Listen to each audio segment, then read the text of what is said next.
It's about 3:56 now. We changed a couple things there. It was 93. You're telling us about the arrival of the motorcade.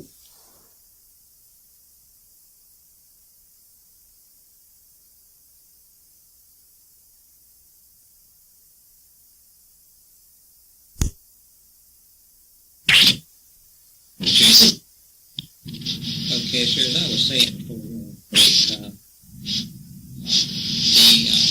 motorcade, in front of the presidential limousine and the car and so forth, there was several motorcycle policemen riding ahead. And as I said, not to be repetitious, two of the motorcycle policemen seemed like to be very good friends, and maybe you could say that you could see that they said something to one another. As they was turning off Houston Street onto Elm Street, it seemed to make their motorcycles backfire.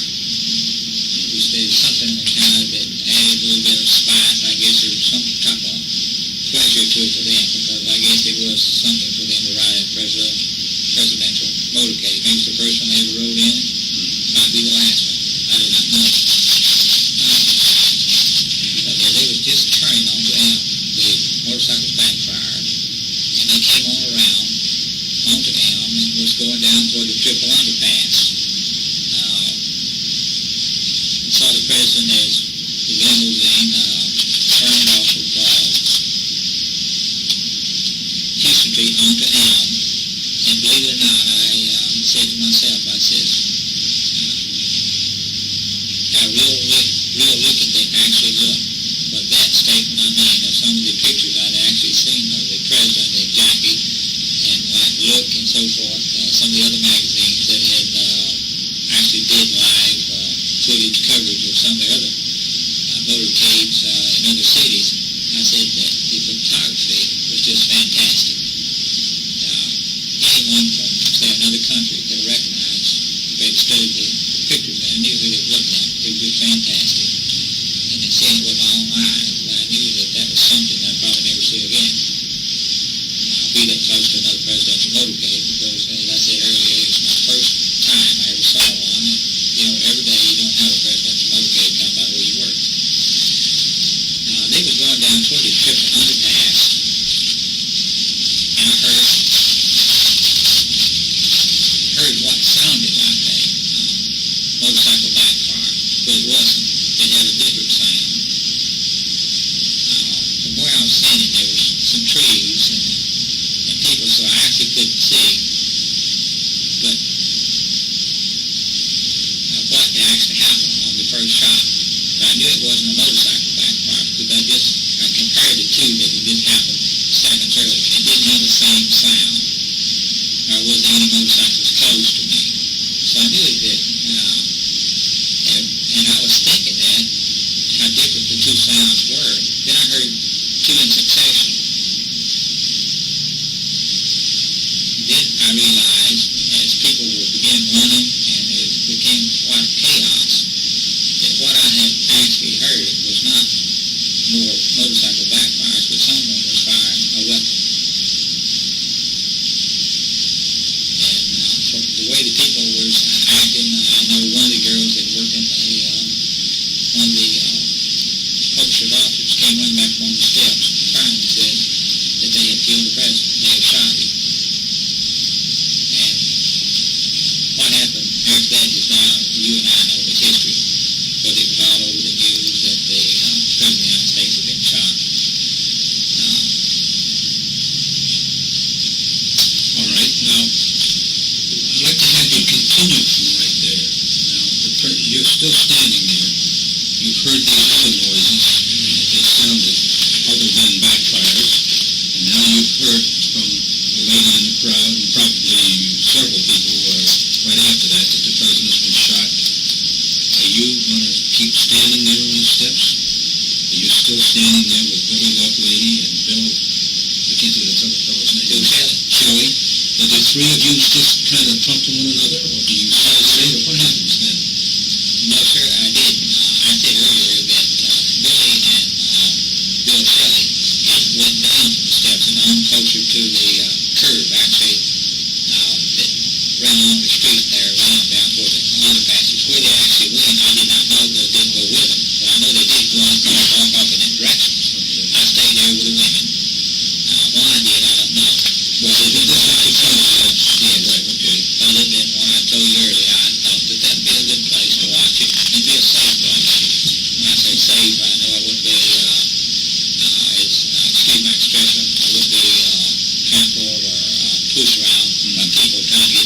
city president, because that was close enough for me.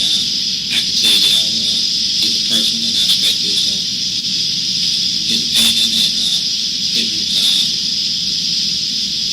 what I'm trying to say is that making a public appearance, I think people in that category, they like to be seen with people, but they don't like to be involved. Right. Okay. So you're standing there with the ladies, and now we've got a different thing. We don't have a parade atmosphere. Now we've got kind of a shock situation. Does this mean you can run right back in and go to work? Or does this mean you stay out on the steps and you kind of talk to the people who have equally been surprised, or whatever? What kind of an atmosphere prevailed? What was going on then? Okay, sir. At this time, I continued to stand right there on the steps where I was. I stood there and I talked to several of the women there that worked upstairs, as I said earlier, in some of the publisher's office. And there was quite a chaos going on in the crowd at the time. There was people laying down there, people hollering, screaming. There was policemen, running, checking out here, checking out there, Did you hear any more backfires? No, sir, I did not. That was the first shot. Okay. I heard one and then two in fast succession. And that's all I heard was three. I don't want to interrupt you, but just in terms of a little guidance, at that time, I know everything is, like you say, chaos. Had you developed an opinion what you heard? Like, for instance, it came from up top or down below or around the corner? Did you get any idea, instinct? Okay, sir. The way it sounded to me, like I said, I knew it wasn't backfire from motorcycles. I knew it was actually the firing of some type of weapon. And how I know that is only through firing a weapon myself. You know how they sound. It sounds entirely different. There's no comparison. But I knew it didn't come from my left-hand side. It came from my right-hand side. And it sounded, back up, off to the right. As you have heard a lot of people say in the direction of the underpass or the nose. But from where I was standing, if you look on the picture, it's... Are you on the picture? No, I'm not on the picture. But what I was trying to say, it sounded like it came from up and above. But that was my only personal opinion at the time. I didn't know. And up, of course, was Up in the building. quite a bit up in the building. And to your right at the time, may that go down into the Buell Plaza, the part that a lot of people call the knoll, or the grassy knoll. So it's down in that, your impression was it was to your right, which is the grassy knoll area, but up higher than where you were standing. Right. Was that grassy knoll higher than where you were standing? I'm not too sure on that. Well, sir, I wouldn't want to know. I wouldn't want to say because honestly I don't know. Because I never even went out to that grassy knoll. I never been there. So I wouldn't know where it was higher than the step. But all I know is that the sound did come from the right of me and sound like it was up at a higher level. I'm not referring that it came from the grassy knoll. I'm not sure I'm not saying I don't know if it came from my right or it sounded like it came from my right and up higher. Okay. Just one more question, because I don't want to interrupt you, but did these three shots that you heard, these three noises, did they all sound like they came from the same area? Or as opposed to one shot sound like it came over there and another shot over here, Did you arrive at an impression for that? The noises that you did hear, they were to your right and they were up in the air. Does that apply to all three noises you heard, or was that just the first noise you heard? Or the next two, or whatever? The noises I heard was all similar. Or I would say, you'd have to actually say, which I'm not authority, I don't have any way of measuring noises, but they sounded all three the same, as if made by the same type of weapon or instrument or whatever you were referring to that would make that type of sound. But they all from the same location? Yes, they all sound like I said, the first one was fired, and then it seemed like a one and then there was another. But even the last two sounded like they It was quicker into the station. Yeah, so they came from the same area and the same direction.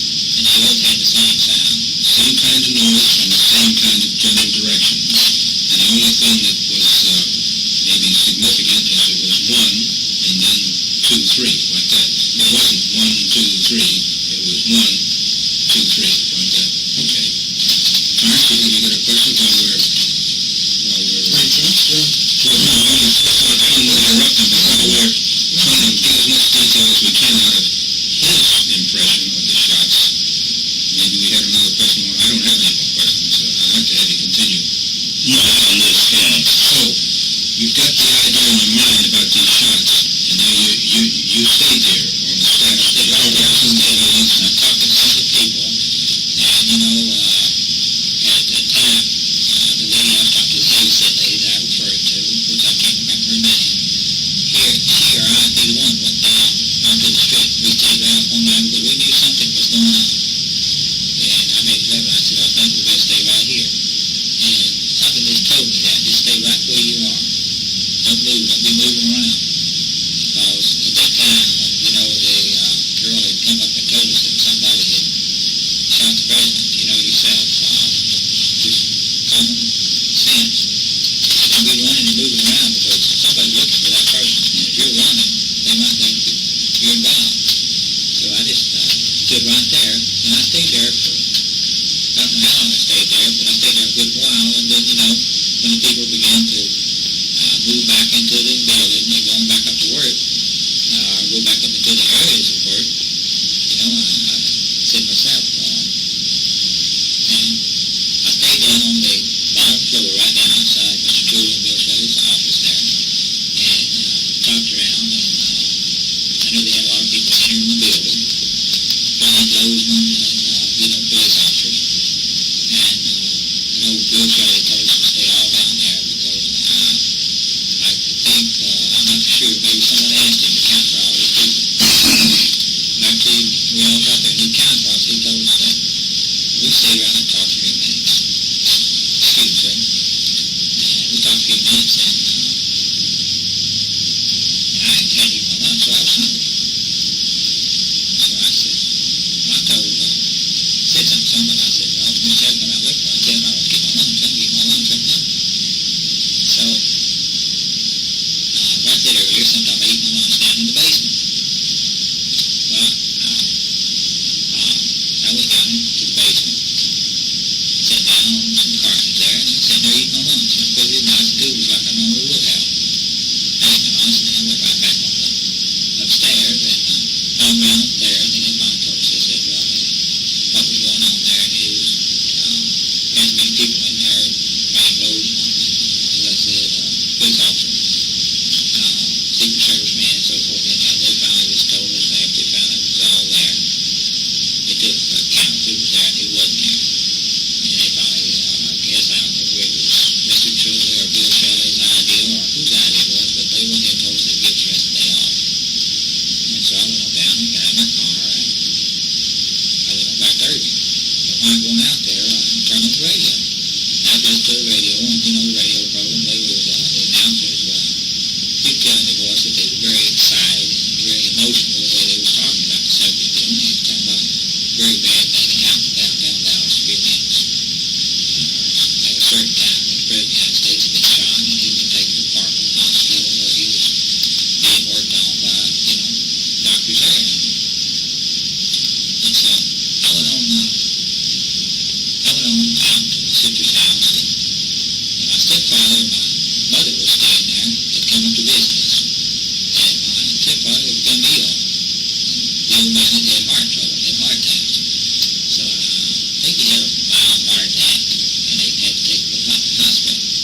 Well, I went up to the hospital there, and he had to be given oxygen. So I went in, and I was giving him oxygen. When my sister said she was there, and I told her she had to go somewhere. I said, well, I can give his oxygen when it comes down. I said, nurse, come in, short down, I can do it. She can come back there and work with. So we agreed to that. So she went ahead, and I was there, and I was in the process of giving him his oxygen. And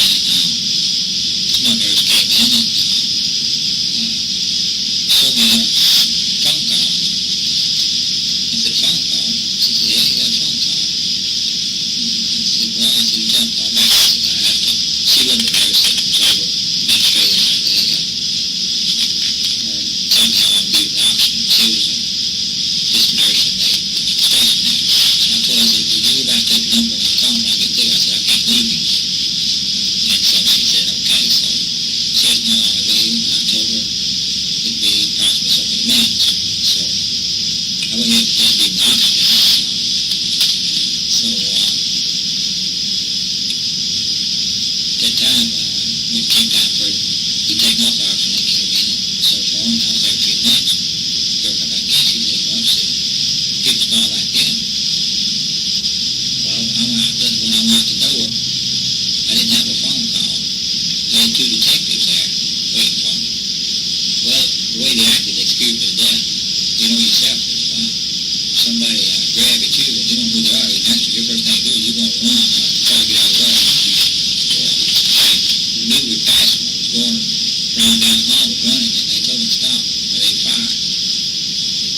And, or something to that effect, you know. I was old enough, I had seen enough TV that knew that when they tell you to stop, you got to stop, or they would open fire. Wait a minute.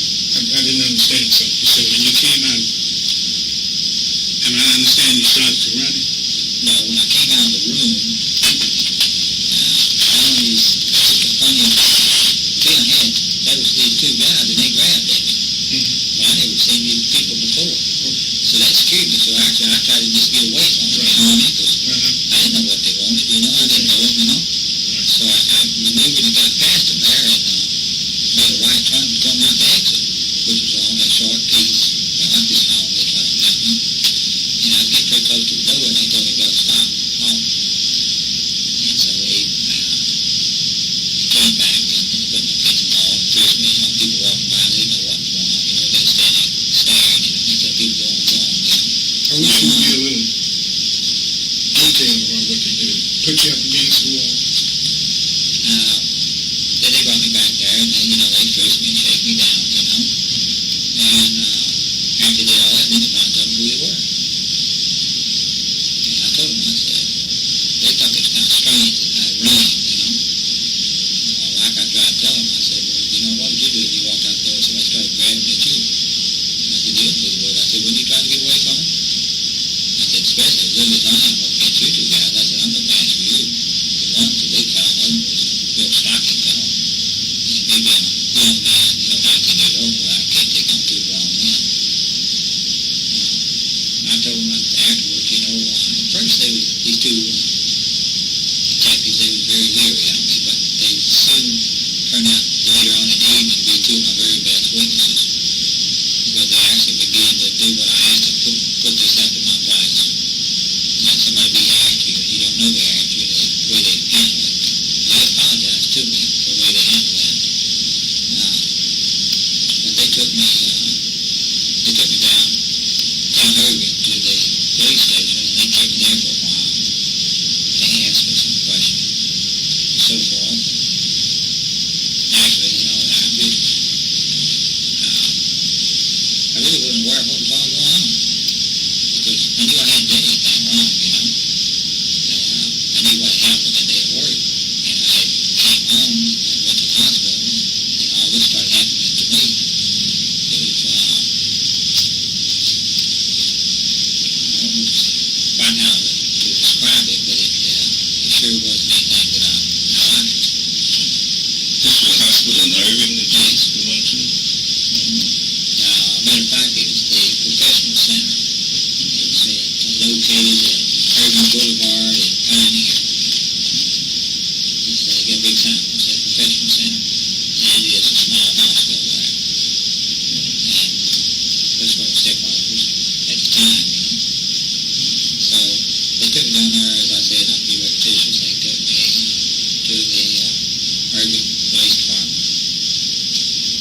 And they questioned me, and they helped me there for a while, and then they later took me down to the Dallas police station. And there they took me in a room, one of those small rooms, and they'd have different teams. They'd come in and they'd grill me about questions, ask me, and I'd tell them what I knew, and I'd tell them the same thing.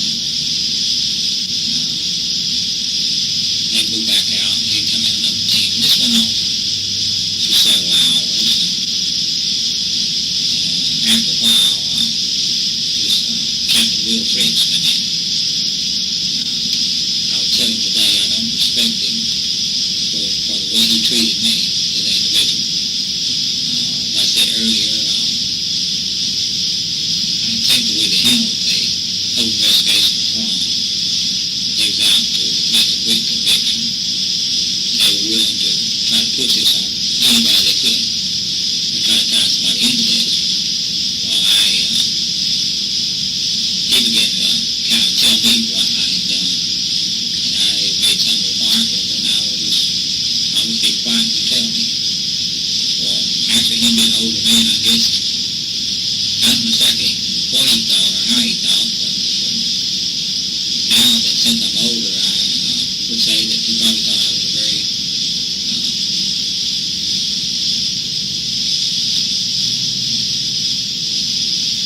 disrespectful young man. But I don't think I was, because here I was being accused of something I didn't do. I knew nothing about. And the individual was telling me, asking questions, and when I'd answer them, they act like I was not telling them the truth. And that made me very angry. What were they accusing you of? Well,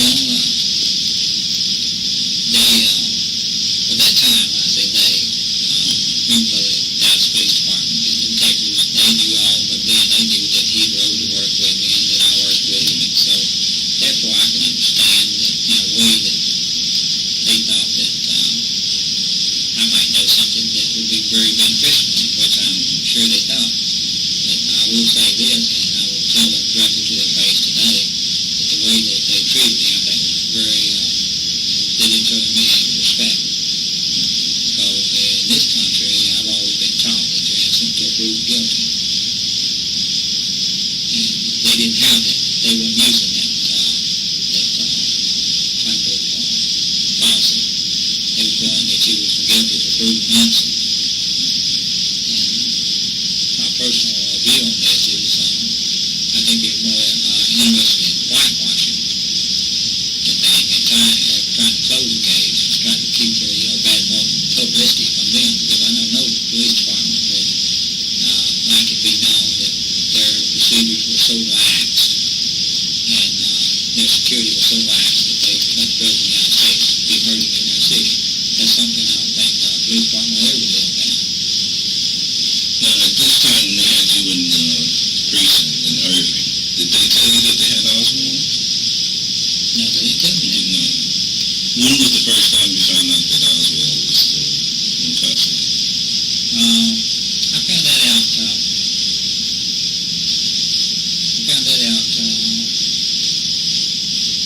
either right before I went over to Dallas or when I was going to Dallas. I know they didn't tell me right at first, but they knew that I had worked there at the Texas School of Fire Store.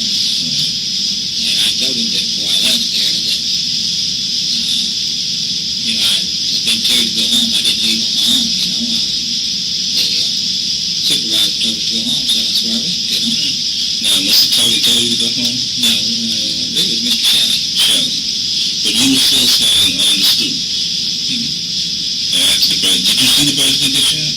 No, I couldn't see. Couldn't see. I couldn't see because of the crowd. Right. And the scoop of I heard the shots, but I didn't see any of the shots actually hit the president or the governor of Texas. Right. Now, you're still there with the women. Yes. Did you go back in the building, or did you continue to watch what was happening out in the street? No, I stood out. I still stayed You right saw there. the steps. And stood right there. We stood there for a good while. The women were still there too. Did you see Ali come out of the building at that time?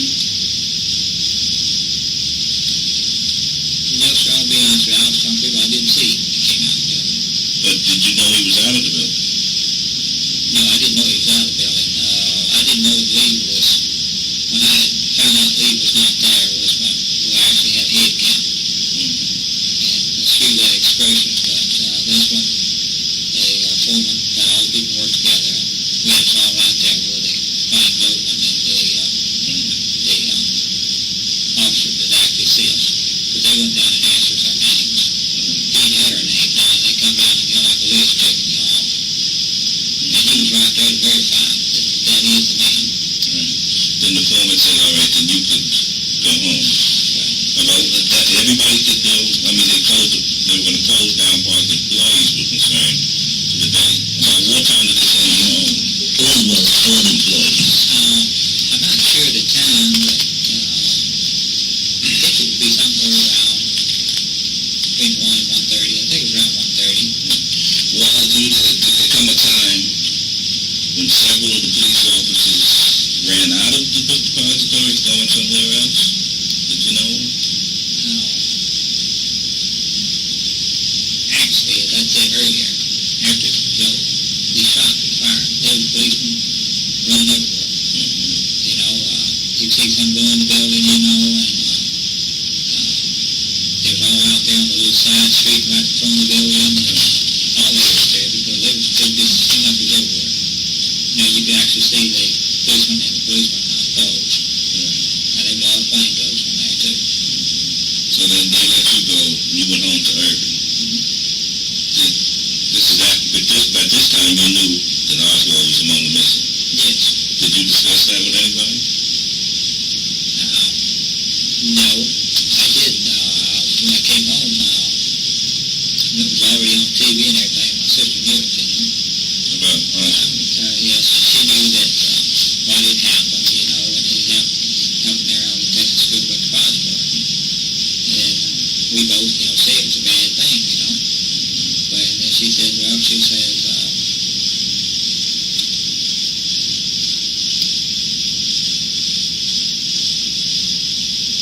I did. I went to the house first, and then I went off to the hospital. Because I know my mother was at the house. And because I asked where she was, and I asked where my sister was, and she told me she was at the hospital with her stepmom. So she'd been up there a good while. So, you know, I went up there to relieve her, you know, because he was pretty sick, you know. And like I said earlier, the old man had several heart attacks. And we didn't know where he was going to die or not, you know. And so I went up there to sit with him since I got off her here to kind of give her a little, you know, break or rest. Did you know about Tippett at this time? No, sir, I didn't. I didn't know about Tippett. I listened to part of the, as I was going out there, and I turned it on. You and your son now. Yes. Right. I listened to part of it, and then I turned it off because I already knew that that happened. That wasn't news to me because I was right there at the place. I knew that, you know, he'd been shot, you know, and they had taken him up because we heard there, you know, and as I was going out, I said to Irving, you know, they said it on the radio, so I knew what was going on. Were they broadcasting a description for Oswald at this time? Or did you know at this time that Oswald was being sought? No, I didn't know Oswald was being sought. But I will tell you this, I knew that he'd been arrested. You know. And I said to myself, oh my gosh. That's why I said right now that I often wondered, you know, I didn't know that he did it, you know. But you know yourself, him being from the communist country and working right there in the building where it would happen. Naturally, he's probably the first guy that they looked for. Or they would question, knowing his background. But then as later on the afternoon wore on, you know, I found out that, you know, the policeman had been shot over at, you know, Tippett. What's his name, J.D.? The police officer had been shot.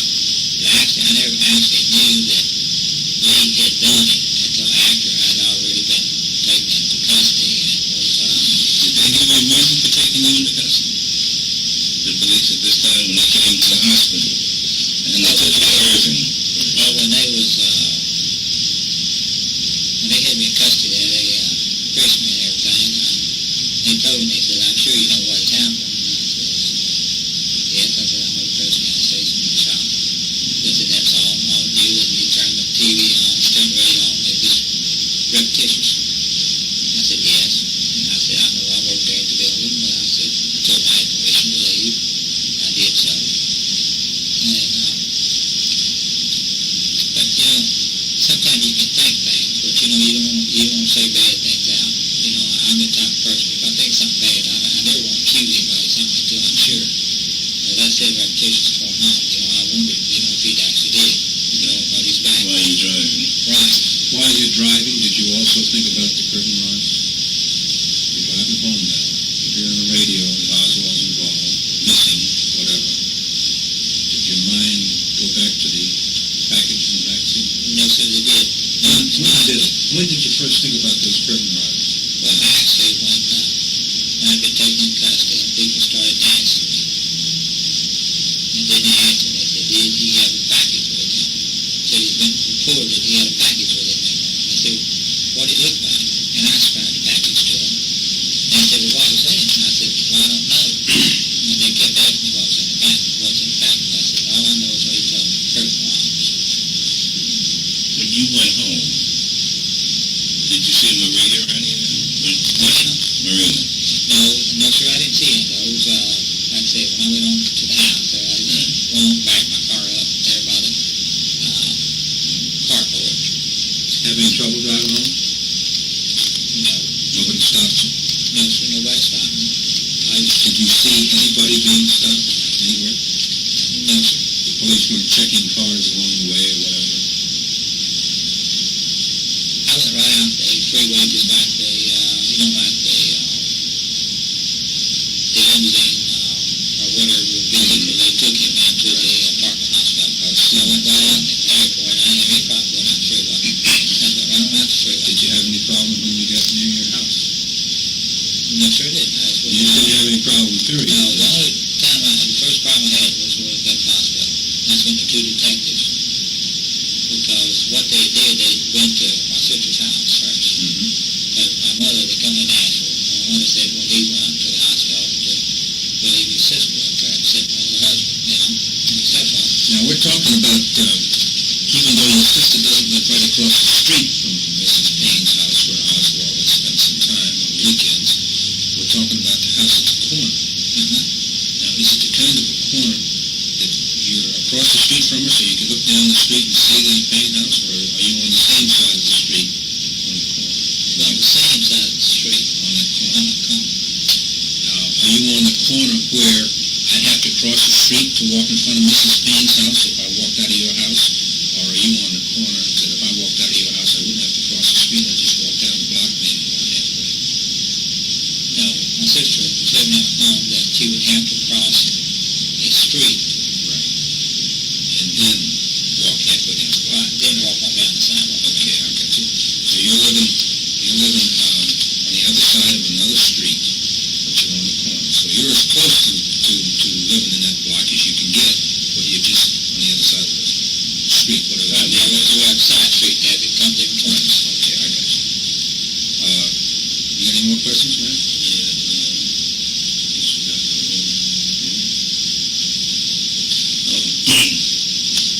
That day, just before the last time you saw Oswald, was he nervous or anything? Or at any time did he seem nervous? In the morning working Or in the morning work? No, sir, he seemed normal to me, he was just walking around, filling his orders, No, you said on your way, he was in the car when you came out. Well, he was standing outside the car, he put the package in the car, and we came to work. And you two discussed the arrival of the president? That he was going to be coming down by the depository or something? He was missing temporarily, looking at the weather, I said something, some statement about, looks like it's going to be bad weather for the, presidential motorcade, Did he come out? He looked at the weather, I don't remember whether he said anything or not, but I know we did mix because it was kind of misty and rainy. Did he seem to be happy that the president was coming, or did he have any reaction toward the arrival of the president that you know of? Nothing unusual, when I say unusual, he was just like himself, I remember that morning going to work, we talked something about, I asked him, did he enjoy playing with his children? He kind of chuckled and laughed and said yes, but as far as him making any comments on, president's motorcade or anything. But he knew that the president was coming. Right, because it was in all the papers, so forth, and he even showed the route that he would take. So practically anybody that was really interested in wanting to be where they could see him easily would have no problem, because I think the route was publicized 2 or 3 days in advance. Now, when you were standing in that doorway, Billy Lovelady and the other fellow was down by the curb, watching the president. After the shots were fired, did they come back in your direction? Not right directly. They came back in a few minutes. Right. y'all discuss what had just happened? No, they said practically about what the young girl said. They said somebody, had shot the president, and that was it, Was the junior there at that time? I don't know where Junior was doing all that, so I don't remember, because Do you recall him talking to the young lady? on the day that it happened, or That time, at that right then while it after it happened? no, sir, I can't recall now. He may have. Well, I couldn't be specific one way or the other, he did or he did not. But the police wasn't letting anyone out of the building at that time. In other words, they were having a head count. Well, once we got in there, they didn't let anybody out, after they called us back in, and we was all back in there for a head count. They didn't let anyone out, or anyone in. Did you ever take any pictures with Oswald? Pictures? Yeah. No, sir. Never took the two of you a picture, or a group picture or anything? No, sir. Okay. Did anybody take any pictures of Oswald? Not that I know of. Okay, let me ask you about these two motormen that made their motors backfire. Where were they when they first made their motors backfire? As they was turning off of Houston Street onto Elm, it was about, if you can measure, about halfway through the turn there. Right. Just about And they were halfway. right in front of the limousine, so if they were right in the middle of that turn, that meant the limousine was still on Houston getting ready to make the turn. Is that about right? All right. Now, were you in a position to see more than two motormen? Did you see a third motorman?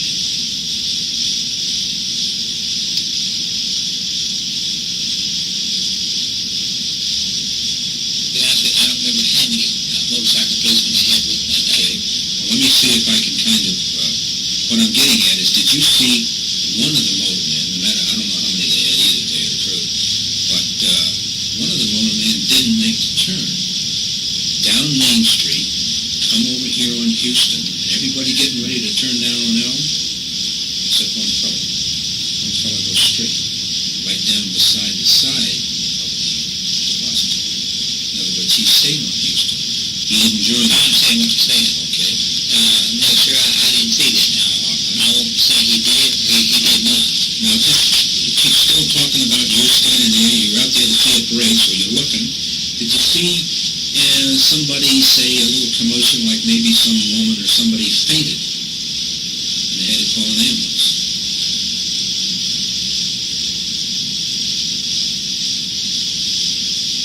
Somebody got sick or something out in the crowd. Nothing. I couldn't call somebody's name, because I would know that. You don't remember an ambulance coming by and picking somebody up? Or you can see, this is maybe just before the parade. Not that I know of now, sir. Now, he could have had. No, I understand. I just want to know what you remember seeing. And in that regard, what you remember seeing, do you remember seeing a kind of an unscheduled little parade, I'll say, because here comes a fellow driving down the street or in the way of the parade, and he's driving a commercial vehicle. Remember seeing that? Like a guy, not like a taxi cab, but an automobile that's all painted up. No, sir. A businessman sometimes will take his own automobile, like say a 54 Chevrolet, and he'll put signs on it and everything else, and all of a sudden it becomes Mr. Frazier's supermarket. You know what I mean? Oh, you're talking about like how some of the local hats and Sure, right. Like advertising. Sure, they do that. Did you see such a vehicle just before the parade? I can't remember one. Okay, all right.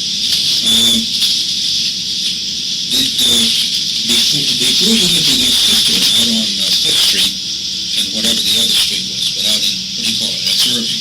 Yes. Where did you live before that? Before that, I lived with my mother and stepfather down in Huntsville, Texas. Oh, so when you came to this area, you moved right in with your sister, and that's it. All right. Then it would be a fair statement to say that you never lived in Oak Cliff. Oh, no. Okay. All right. Now, with regard to your you're doing business with the Dallas PD, the police department. Did you ever attend? Were you ever put in a lineup? You know what a lineup is for access stand or two? No, I never was put in a lineup.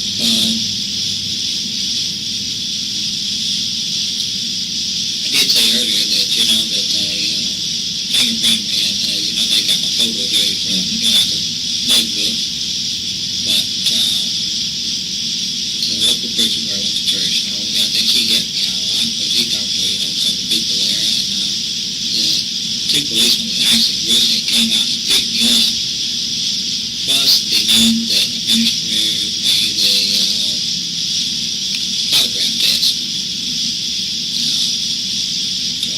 So he said that he didn't think that they should put me in custody because he said I passed a lie detector test. Because I remember they had to, he didn't think he was home. They had to call him in special. And he gave me the polygraph test. And he said I did very good under, a lot of pressure. Do you remember signing that piece of paper? Usually just before you take the test, you sign a piece of paper. If you remember. Honestly, I don't remember what I did or not. Now, with regard to these lineups, did you ever view a lineup? In other words, look at other guys in the lineup. All right. Now, keep right on with it. When they decided that they were going to give you guys the rest of the day off because of what happened, you went and got in your car. Did you having trouble starting it? Did that battery respond? Or did you have trouble starting it? No, it started up. Started just fine. Okay. Did you have any hesitation in your mind about using the radio, considering the fact that you got a kind of a weak battery?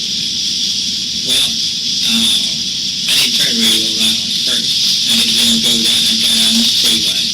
Then I thought, well, I'd turn the radio on and, see what the news report was, see actually what was actually happening, how far along the news was anything new. And I listened to it for a while, and then it just got to be repetition, so, I just went ahead and I cut it off, Okay. Well, I'm thinking about your battery. I was wondering if you were thinking about it. Well, generally, speaking, I would think about something like that, being older now and know more about, how a car works. I understand a lot better than I did when I was at that age. I know the radio doesn't do that much suicide of a battery. But if you don't drive a vehicle very much, you don't want to be playing the radio a lot and, using lights and so forth and wanting to have to, but you don't drive very much, so you have to drive to a minimum to keep the battery charged up. But the reason why I cut it off before I got home was, like I said, it just got to be repetitious. It wasn't nothing new, and so What I'm trying to do is trying to make these statements go together, because we're talking about a 54 Chevrolet that's got a 6-volt system instead of a 12-volt. You've got a generator instead of an alternator. And so electrically speaking, you get somewhat of an obsolete system, and it's subject to shortcomings. That's why they changed it all. And here you are having trouble with the battery, like about a million other people. I was right with you at the time, by the way. But you play the radio, so you must have had a pretty good interest to turn that radio on, even with bad battery. I wanted to know what was actually going on. Okay, I just wanted to make that point. So, when you got home, and then of course you turned the radio off before you got home, so you don't no problem there. Now you put the juice back in the battery, and you're not going to be home very long before you're going to leave again, and you used your car. Did you ever borrow anybody else's car? You lived with your mother and your sister and your father and stepfather, or whatever, brother-in-law. How many cars am I talking about in the family there? Okay,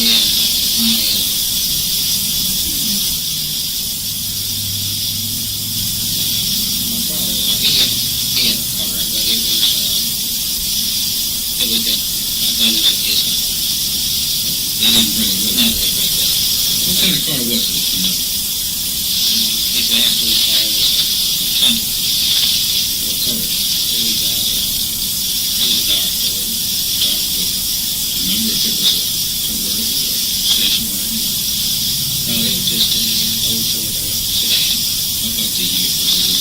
Chevy? It was over. We're talking 63, so yours was 9 years old. His was 10 years old or further back. His was something like 51, 52, something like that. 51, 52 Plymouth. Right. Dark blue. All right. And it was a, what did you say, two-door, four-door? It's a sedan. Sedan, okay. I guess he had Texas tags? Yeah. Texas. Did you ever drive that? Oh, I drove it when I was in high school. In the Dallas area? No, I never drove it here in the Dallas area, no. No. Did he ever bring that dark blue 51 or 52 Plymouth up here? No. Anytime we went? All right. We used to come to Dallas before I moved up here. We used to come to the old football line. Okay. How about your brother-in-law? What kind of car did he have? Well, he had a lot of cars. Around there. About that time, that's what I'm saying.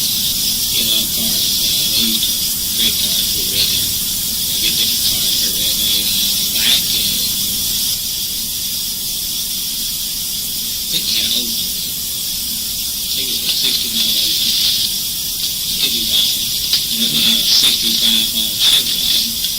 I don't remember whether they had the 65 mile Chevrolet after the Oldsmobile or before the Oldsmobile, but I know it was, a good guess would be the 60 mile Oldsmobile. Okay. You remember 60 model?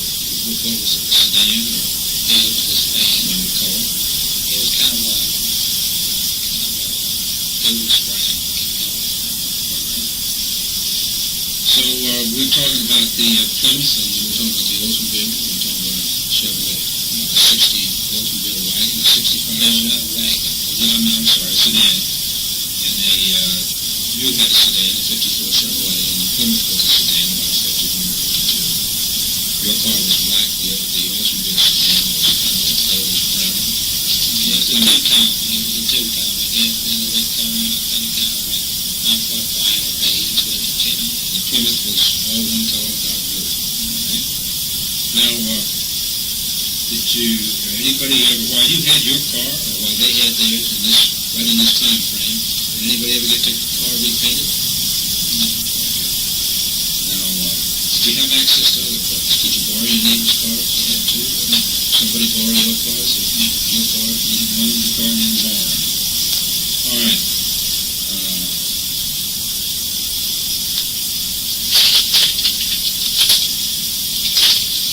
Do you remember, if you can, how Billy Lovelady was dressed that day, November 22nd, when you met Stanley? Billy wore a lot of blue jeans and t-shirts. And if I remember correctly, Billy used to wear a blue jean jacket sometimes. But during the nighttime part of the year, most of the year Billy wore, I would say, I know he wore non blue jeans year round. Wore a lot of t-shirts. But Billy is pretty high nature. He's not very tall, but he's kind of stocky built. He's really not too damn high. He never wanted to wear a lot of heavy clothes, you know. How old would you say? Billy? Yeah. At this time, we're talking about in 63. Billy, I don't know. Billy is older than myself. How many years? I don't know. He gave that same age as Oswald was. Billy is somewhere between, I would say, 5 and 10 years older than I am. He about the same size, height and weight as Oswald was. No, height-wise, they would be close. How about the weight? Weight, no. Billy would be heavy. Oswald would be a little bit tall, a little bit more thin. What Their kind of, hairline is similar now. You know, both of them have a high forehead. Billy does that. He says he doesn't see his high forehead. how about Billy's car? At that time, if I remember correctly, Billy was driving an old Pontiac, an old brown Pontiac. Now, he had it, and I don't know where he sold it. I know he sold it to one of the boys that works there. One of the young black guys worked there. Billy sold it to, but I don't know if he sold it to him at that time.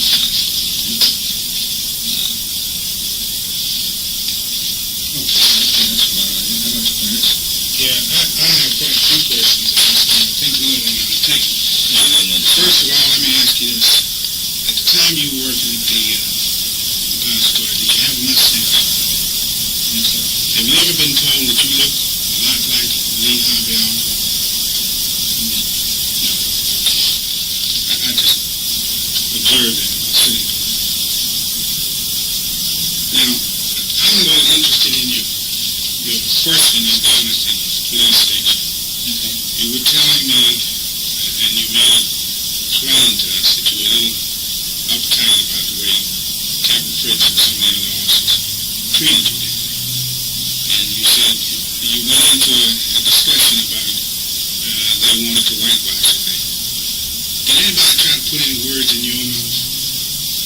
In other words, did they try to make you say something that wasn't true? They're just talking between us now in the confidentiality. I kind of got that opinion of the way they kept questioning. They kept going over and over. Let's say they'd send in one thing after another. They'd drill me for so many things, and they'd come back with another. And it was the same question. And they'd try to come back to see if they could catch you in a different story. You'd say something different. And I got the impression that they were trying to make me make a mistake, trying to tell them something I didn't know. Did this questioning center around these curtain rods and packages and all that stuff? Yes, to a certain extent, because they found out that, again, that they knew that he had really worked with me that day, so they're very interested in, what he did that day. Will you tell me what that package looked like? I mean, and what I'm talking to you about now, I'm talking about size and shape and so forth. Could you, if you could remember what it looked like, what it was wrapped in, how it was wrapped, how he carried it under his arm, or by it around the top of it, just give me some idea about the package. Okay, I'll do the best I can. No, Okay. no, this is a big controversial matter. All right, that's why we need to go closer. The package first was made out of common, ordinary brown wrapping paper that you could buy any outlet that sells wrapping paper. Kind of like the 2-foot wide, 30-inch wide, whatever you want. The normal wrapping paper. The tape that it was put together with was the regular tape like you would find in any place that does packaging with a, that does mail order. I'm trying to say it's not the type of packaging that has letters on it, just a plain. Would it be the kind of package y'all used when you were mailing books out? Yes, but that. All right, so it would be almost be possible to think that he might have taken some home. That's possible. Right. You know, I wouldn't have done anything as long as he could ask for something. He would take it. So it's that type of tape. Yes, the type of gum tape like you use in packaging. As I said, I told the Army mission, and they pressed me pretty heavily on this. I told them somewhere around 2 feet. Give or take her. 2 feet. Right. Somewhere around 2 feet, give or take an inch here or there. But I told them that when I only glanced at the pattern, I didn't look at the pattern like I'd be looking at this man's briefcase, like I've been doing here. I pretty well described the briefcase, and I thought I'm probably to a T. Okay. But if you just grab a glance at something, you don't see everything thoroughly. 2 feet. Yes, I'd say roughly 2 feet there. Feel like that, give or take an inch. And what I did before the Army mission, they actually had me to make a package similar to what I saw. And I did that repeatedly and repeatedly. Right. And they told me, I say they remember the other one information with Mr. Ball, which was the trainer. After they got through cross-examining me on this package that I saw in the back of my phone, after all that was all over, I had to do this package several times. Me and my sister did. Miss Randall. They was really amazed how close we came to the real package. And they found the real package. And they told them, they told us, now this is something that you don't read in the report, but they actually told me that this was the weapon was actually brought into the building.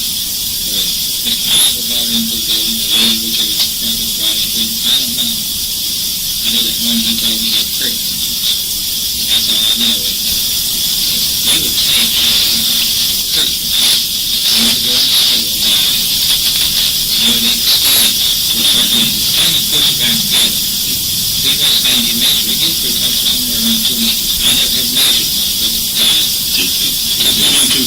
Right. They drive over there, told me not to be across the camera about this, and he made several packages to me myself. And he said it was really remarkable. He said he believed it was not spoken about the package. He said he was interested in what people or newspaper people believe and wrote. He said he actually found myself on the time. There's a lot of controversy on how the man carried the package. But when he carried the package, if you combine that someone putting something under the arm here, and there's a lot of the package sticking out back here. I wasn't looking from the tongue. I don't know whether it was touching from his arm, here, or a boy got it, sticking it, hold it down here, and held it up against his shoulder, pulling onto his shoulder. Because I wasn't walking around with it, I don't know where he was putting his arm over there to hold it. When all taken is carried in a military fashion, just to describe it for the tape. Yeah, for the benefit of the tape, now, say there's going to be a secretary who have to transcribe this, and it'll come out on your copy too. We'll just say that you stood up in the room here and you demonstrated the fact that you probably thought he carried it Either under his arm, either under his arm or maybe in military fashion a little bit. or cupped in his hand in a military fashion. Yeah. Right. In any event, you could see only from the rear, because you never did catch up with him. You were following him, and you were about 150 yards away. So what you could see was this package that extended underneath his arm, and I believe you used his right arm when you stuck your hands He there. carried in his arm. All right. The thing is, you couldn't see the whole length of the package. You only saw a little bit of the paper here and there, maybe where he's going when he first had his back on. And you couldn't see the whole length of the package. So therefore, like I said, I was walking with him or walking toward him. I could not tell where he had up under his armpit or he had a little bit up on his shoulder. You can't tell. Was the jacket the same color as the paper? Do you remember? To my knowledge, not. It's a different color. But that's the thing that's not very controversy. Being in the military myself, I know that you can break weapons down and make them different ways. And this is something that I like to bring up. Even though you buy a weapon from anywhere, you can always customize it and have it where to break down different than what you have it. And have it be broken down to the proper machine that you could do that. Okay, can I get back to my question? Yes. Would it be safe to say that he was carrying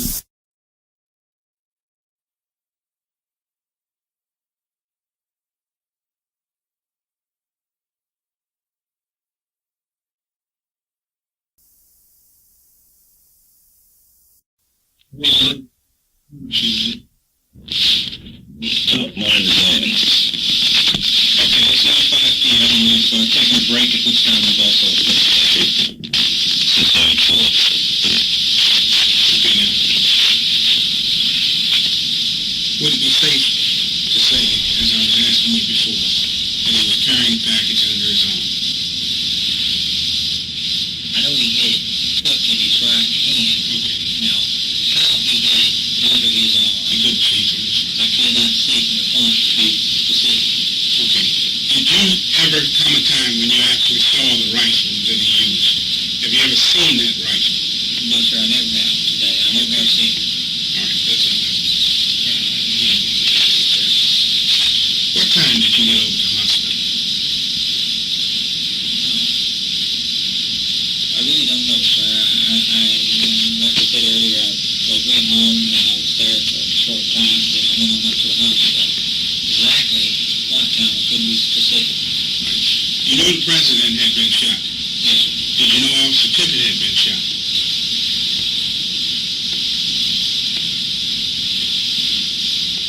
I'm talking about before you got to the hospital. Okay, by that time, I think my mother had a TV on. The children used to watch cartoons. I think it was on there. I'm not for sure, but I think I did. I think it said that they had more news update on it. There was more update on the news. What I'm getting at now is, and believe me, I don't tricky question. I'm just asking you, when you went to the hospital, did you know Officer Tippett had been shot?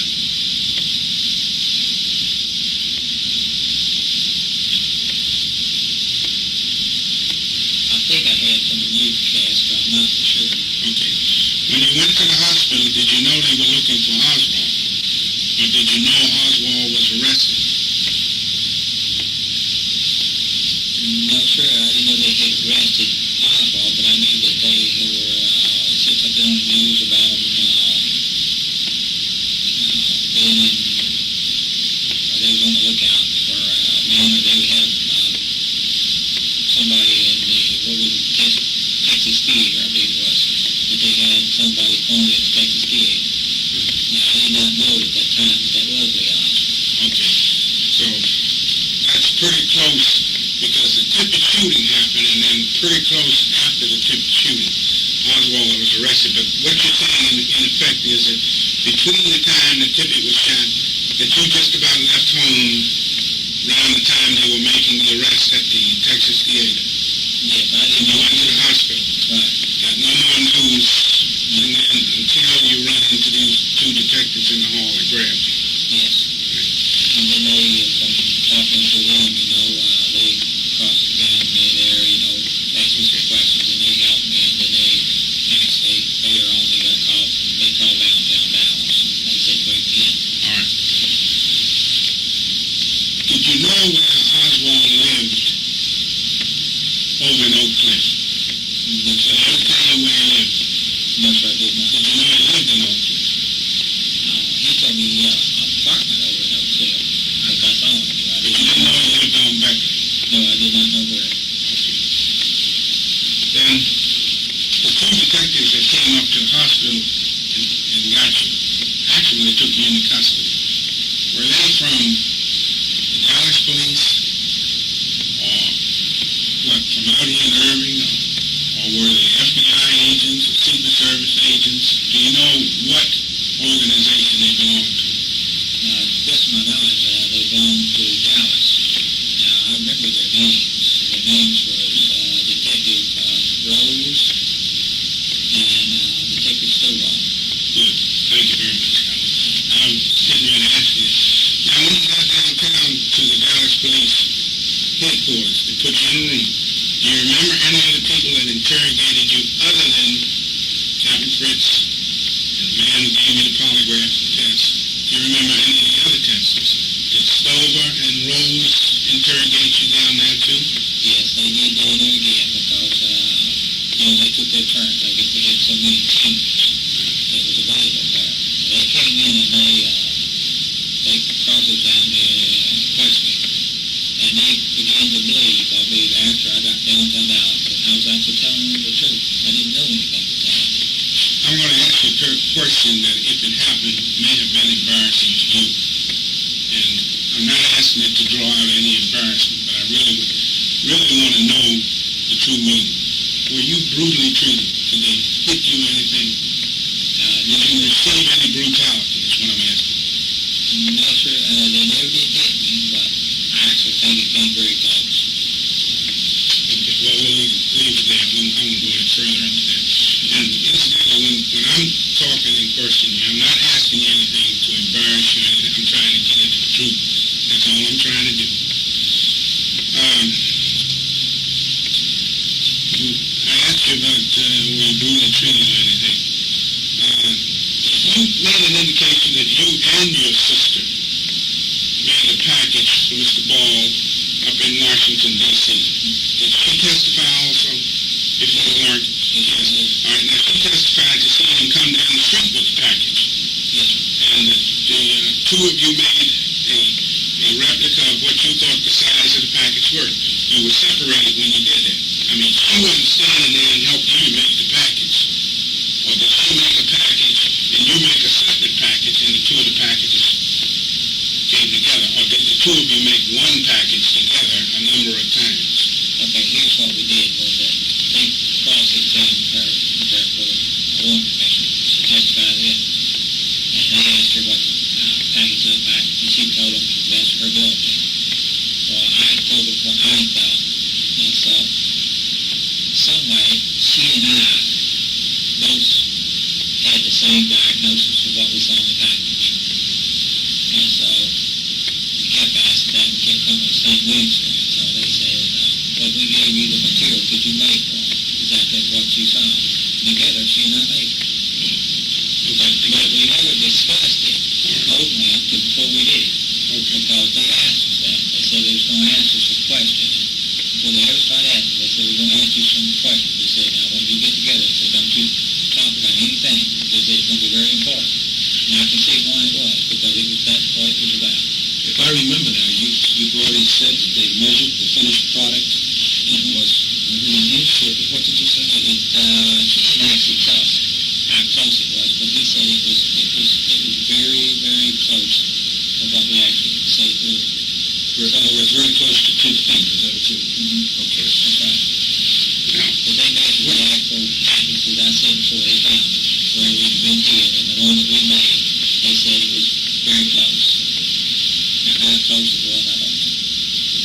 when you left the book depository on that day of the assassination, when they told you we're not going to do any more work, you can go home, did you know that some people were missing at that time that were not accounted for? You talked about them taking a head count and a roll call and so. Did you know some people were missing when you left to go home? Yes, sir, I did, because I knew everybody that was working there in the building part of down for the co-workers down there. I knew who was there that day. Who did you know that was missing? The first one that I missed, and the only one I knew of, was Lee. All right, naturally. Okay. And that's the only one I knew of that wasn't there, to the best of my knowledge. You knew Oswald was missing. Yes, Did you tell anybody that? No, because I didn't have to, because Mr. Shelley, Bill, was right there with the policeman. He was the one that actually gave an account. Who was missing, who wasn't. Because after they took the roll call, they actually went down and pointed out people by the name. Is there anybody else missing? Not to my knowledge. All right. When you found out that Tippett was shot, and when you actually found out, when you really knew that they had arrested Oswald, did you get scared? Yes, I did. Matter of fact, I was scared before I ever actually knew all these things, because I never had been in any trouble before. And then here all of a sudden I was being picked up and I'd been taken to a large city and being questioned about something that, I was just an innocent bystander. I just happened to be there at the wrong time. I was a victim of circumstance, you would say. I'm going to ask you one other question. When you were in that hospital room, were you worried about whether or not Oswald was missing because he had done something? Even though you didn't know he was arrested then. But when you were in there with your stepfather, was that going through your mind? I had thought about it, yes, and I was hoping I was wrong, because like I said earlier, I never like to accuse anyone of anything unless I actually know. Is that why you broke when those 2 men reached for you? I wouldn't want to say yes, and I wouldn't want to say no, but when the girl told me, she told me how a telephone call, and I was looking to go to the telephone and take the call. I wasn't looking for 2 men to grab me when I walked out the door. While you were at the hospital, did anybody call you from home to tell you Oswald was in the middle of that cell? I'm asking you now, even though you told me that when you were up there at the hospital, that you left just before the news came out that it was actually Oswald. Now I'm asking you again, did you know that it was Oswald while you were at the hospital? Not to my knowledge. Okay. When did Shelley and young lady move from the steps where you were standing? I take it you're talking about that first landing just before you open the door and go in to the book depository? Okay, where I'm talking about, if you go to the Texas School Book Depository there, and if you stand all Indian. Right. You can be seen whether sunshine or cloudy. Right. Well, that's right there where they were standing, right there beside that wall, right inside. Well, actually, right before the motorcade got there, they said they was going down there where they get close to the curb, get a better look. Okay. Motorcade had not come No, when they moved. no. Okay. They had left before that. All right. They moved to the curb before the motorcade came around the corner. All right. Johnny's motorcade is up here by just turning into Houston Street, heading this way or something. Was the motorcade in sight? Let me ask you that. That I don't remember where they moved when it was coming on to Houston Street or they moved prior. But I know they did through Meyer, but they did move from that entrance there prior to the motorcade turning in. Okay. That is Shelley and Lovelady. Yes. They moved down to the curb. You remained on that platform like with the ladies. Yes. And you stayed up there until, let me put it this way. Where exactly were you standing when that motorcade around that corner and started down into the plaza? Yeah, as close in as nearly as you can, put yourself right on that spot, on that step. I was standing right next to this large headset lady there. Okay. It was mentioned previously. I can't recall her name. I was standing right by her there. And if I remember correctly, we was right that close to where you would walk right out to the sunlight there, where you begin to go back to the shadows there. Because we was right out there. Were you against the stone wall on both sides? I know you got stone wall on either side. Were you up against either one of those walls?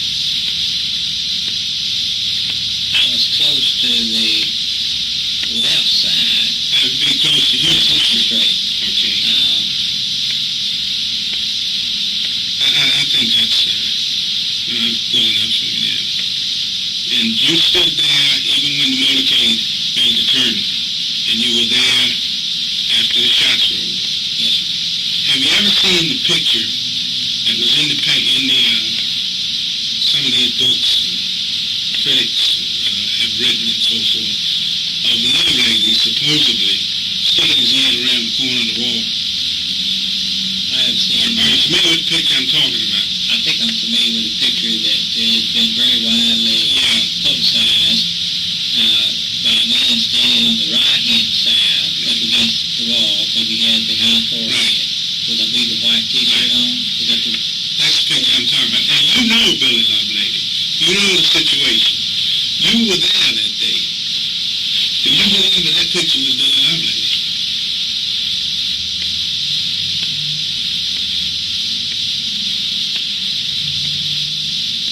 From the pictures I've seen, I think it is Billy Lovelady.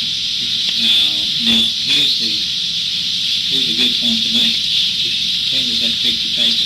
Right, I understand that. I think that's part of our job to put specifically where it was. We know it was at some time when the motorcade came through there. But I know what you're saying. But you're saying the picture you believe is Billy Lovelady. Yeah. But in essence, what you just told me was, just before the motorcade turned into that corner, Billy Lovelady and the other man moved down to the sidewalk. Now, as you know as well as I do, and this is plain if you use ordinary reasoning, and I'm an ordinary man, he couldn't have been in two places at once. That's He correct. was either on the sidewalk or he was up there. And if the motorcade had not reached there, and the picture that we got is taken over top of the motorcade, as the motorcade is passing, if you look at that picture, that puts Lovelady up there when the motorcade is passing. Do you have any thoughts on that area? I understand what you're saying. Man can't be in two places at one time. I haven't seen the picture that we're talking about, referring to in a long time, but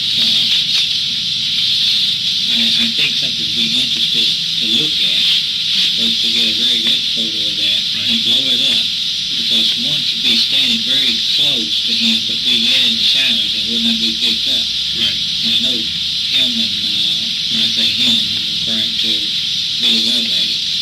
Bill Shelley and him was Okay. What I intend to do is, before we leave Dallas, come back and with some pictures and things, and some things, but we'll pass that right now. Can I ask one question here, just to clarify this a little bit? If that picture was taken, you mentioned when the first bullet was fired, and that depicted a guy standing up on those steps, kind of looking around the corner of that wall, could that have been Bill Lovelady? First shots fired. It could have, yeah.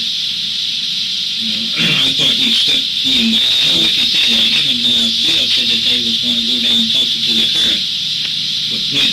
Did they wait for the motorcade to come, or did they step down before the motorcade came? If that picture was taken when number one shot was fired. I understand what you're saying. Okay. To the best of my knowledge, is I have stayed earlier in the tape interview here with Billy and Mr. Shelley left before the motorcade came. Okay. All right. Okay, I think we're going to Now, I want to go back to another area we talked about earlier, but I want to go back a step further. Before the motorcade came, when the crowd was just beginning to gather, They gathered milling around. when people were just coming out from lunchtime and the crowd was gathering, it was getting time. Even before the applause and the momentum of the crowd picked up that you talked about before, there are some windows in the front of the book depository that at this time has been bricked up. But at that time, you could see through those windows. Do you follow me? Yes, you talking about down on the first floor On the there? first floor. Okay, so I know how it used to have that tile there where you could see out through the windows onto the street, but someone looking from the street couldn't see you on the inside. It used to be kind of a tile there. Again, sometimes. But there were windows there where you could look out on the street. Yes. Now, remember the time I'm talking about. I'm talking about before everything really got set. Before the motorcade or anything came, before the people started applauding around on Houston, on Main Street. Before any of that took place, there were some people inside the building standing in there. Were you at any time ever in that area there when people were looking out the windows and so forth? No, sir. Not that I know of, because when I went out to wait for the motorcade, I stayed out there. I never did go back inside until after,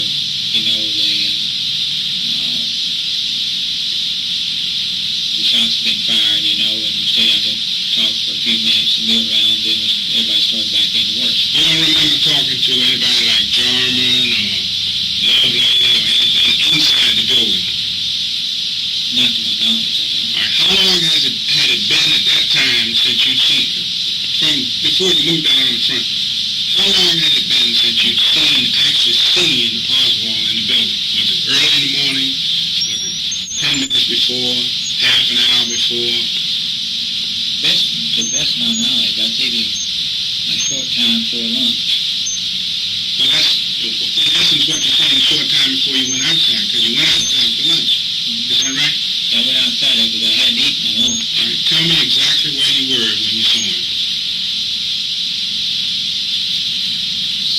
Seemed like, to my best of my knowledge, the last time I saw Lee, he was in the area there where we lay out. We bring the books in, lay out the old back for the freights to be checked, for the check. First floor, second floor? First floor. First floor, in the area where you check the books. That'd be like in the middle of the first floor area. All right. Now, one other thing I'd like to stretch your memory into a little bit. When you departed from him, I don't care where you went, whether you were going to the toilet, whether you were going outside, but when you two split, which way did he go then? He was...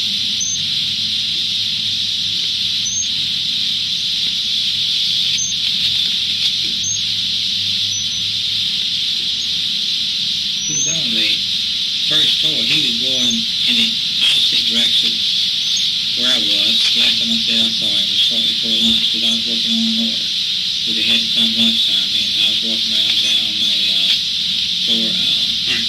But what I'm trying to get at, was he going toward the back of the building, toward the front of the building? The stairways back over in the corner. Was he headed that way? Was he headed over this way near the loading docks? Okay, from the area that I actually remember seeing Lee, he was right there in order who, like I said, would bring the books down for the check. Right. And from that point, you could go several directions. So I don't know which way he went. Okay, that's good enough answer to me. Did you have any conversation with him at that time? Not to my knowledge. Okay. Incidentally, let me ask you this. Could anybody get on the elevator and run it, or did they have an elevator operator? The guy responsible for, Yeah, I understand what you're saying. No, anyone that worked there had the knowledge to get on and operate the elevator themselves, because often you had to get on the elevator and go up and get an order by yourself and come back down. So Is that the case? I mean, is that what it was done, or did they have a man to operate? No, we had no one to operate the elevator there. All right, so Oswald could operate the elevator himself. Right. Okay, that's all right. So I just got a couple more things, and then that's about it.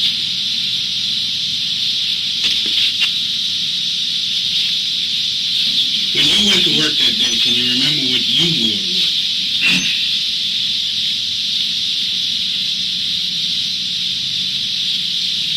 No, sir, I can't be specific. No, sir. When you were in police headquarters, did any agents, FBI, Secret Service, interrogate or talk to you, question you?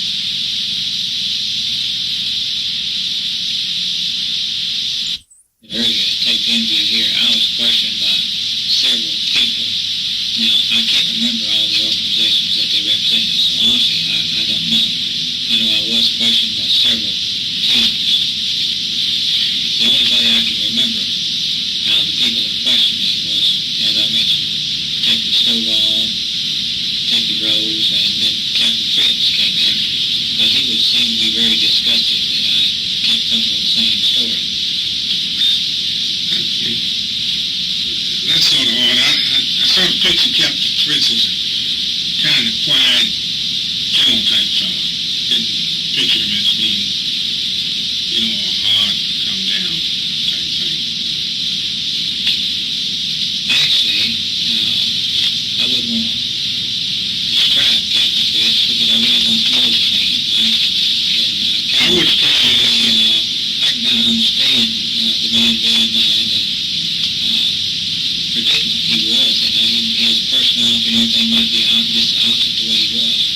But as I saw him today, that he came in there, he didn't show a nice personality to me. I know he didn't. The way he was looking, I could just tell he didn't believe me. The way, because he asked me questions and I answered him. And I know he didn't believe me. Did there ever come a time when that night, that the police department searched your home? I mean, actually searched it. They searched the home in which I was living at the time. The sister house. They came in and they either searched it before they came to pick me up at the hospital or after they came to pick me up. I don't remember. My mother was there and she is no longer living, so I can't verify that. Okay. Did they have a search warrant?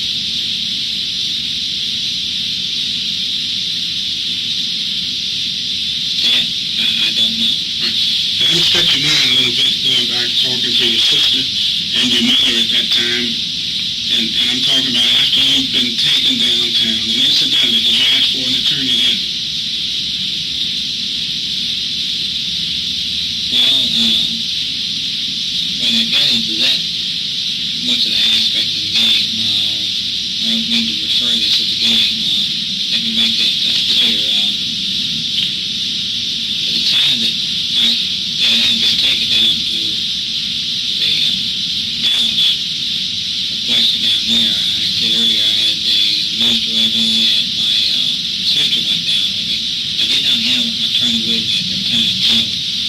But I think it was getting to the point there where I was going to meet them pretty quickly until they actually began to believe what I was telling them was the truth. And I think two of the most instrumental people that did later got me out was the two detectives that actually first came to pick me up.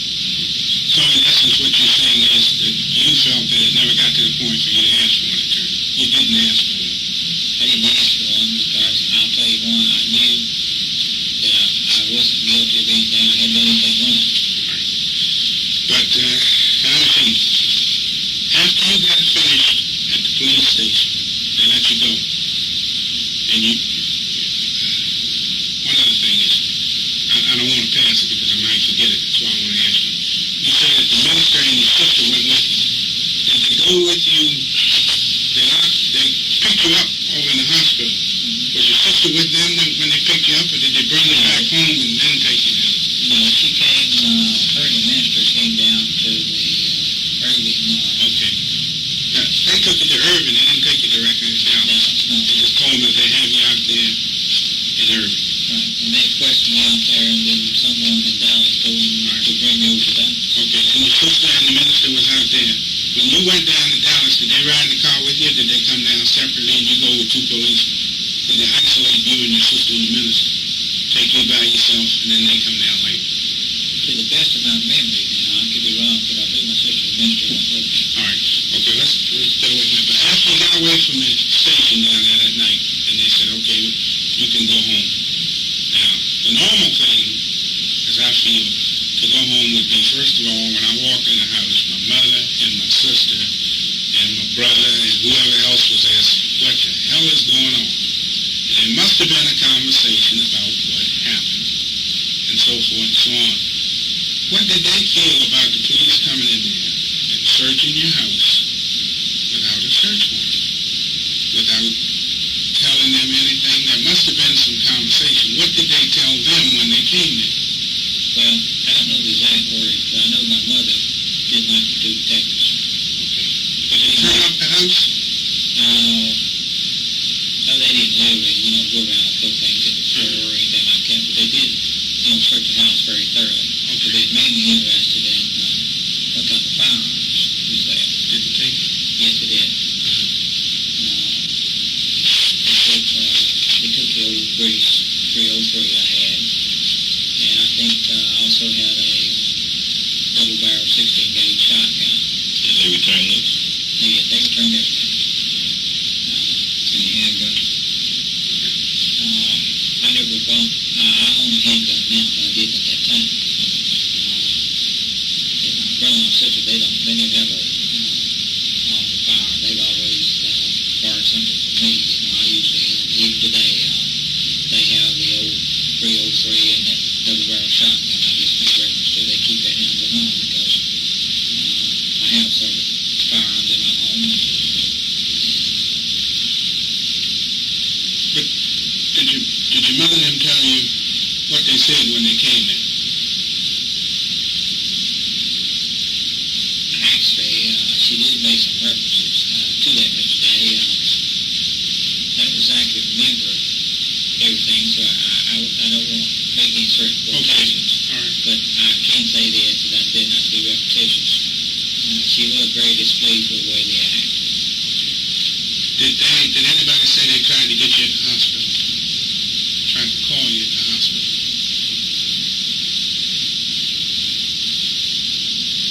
Not to my knowledge. I think that was something between the two detectives and they, I know what they were doing. They didn't want to come to the room. they didn't want to come in the room as well. I know what that situation was. But the last question I want to ask you is, have you read the book by George O'Toole, The Assassination Tapes? No, sir, I don't know. About how he attempted to locate you and so forth. You have not read that book. George O'Toole, excuse me, from my memory. This book. Have you ever read this book? No, sir, I never have.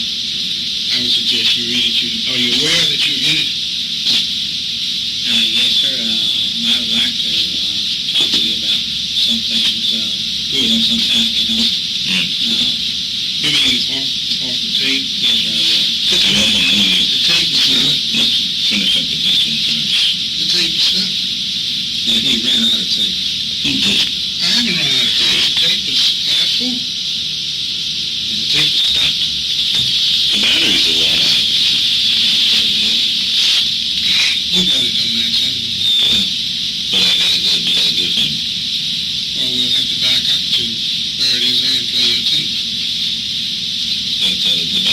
That's why you got your cord, right?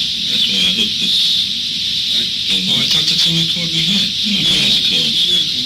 No, this is my cord. Yeah, he's got a card and I got one. We got a cord in there. Yeah, We can use the batteries. Yeah. This is plugging on this. All you have to do is this, man. All right, You know, you take Plug the thing up into the wall, sir. So let's see where we left off. We'll just have to take a break till we get to that part. If you want to, you can go ahead and finish with this tank. All right. How was the security at the book depository? Could anyone walk in there and walk around the place without being stopped? Or did they have a guard or something? There was no guard. Usually when someone walked in, like they came up on the dock. There was nothing unusual about that because these freight drivers came in to pick up freight, which they were mainly the same pickup men every day unless they were on vacation. And we knew the people that owned, the different bookstores that like to come over and pick up their own merchandise, which there's one man here who lives right here in Irving, has 2 stores. He used to come over and pick up quite a bit of merchandise. You saw someone walk up on the dock, and you know he didn't work there. There wasn't nothing unusual for a person to walk up and ask them, could they help? And most of the time, what it was they was coming to pick up some book, or it wasn't, like I'm trying to say, it wasn't nothing unusual for a man or somebody to pick up a book to maybe help their children out in school, where they can maybe understand the subject. Maybe they're having some problem with the school. So they want to come over and get a copy where they can understand it and maybe help them at home through maybe a teacher's advice, Yeah, but there wouldn't be anybody there to challenge it. It's only anybody who don't belong in there. That would be your example. Right. When you picked up your car after you were dismissed for the day, where did you have your car? Was it in a lot? Yeah, it was down in the lot where I always park. Right. Did any police officer stop you on the way out to check your car?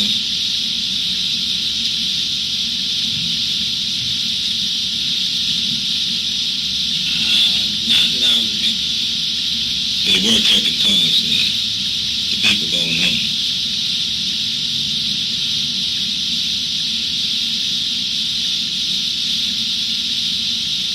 I don't want to say yes and I don't want to say no. I just don't remember. He could have. I don't know. And that morning now, after this business with Oswald was arrested, they had you down, they cut you loose. And when was the next time you went back to work?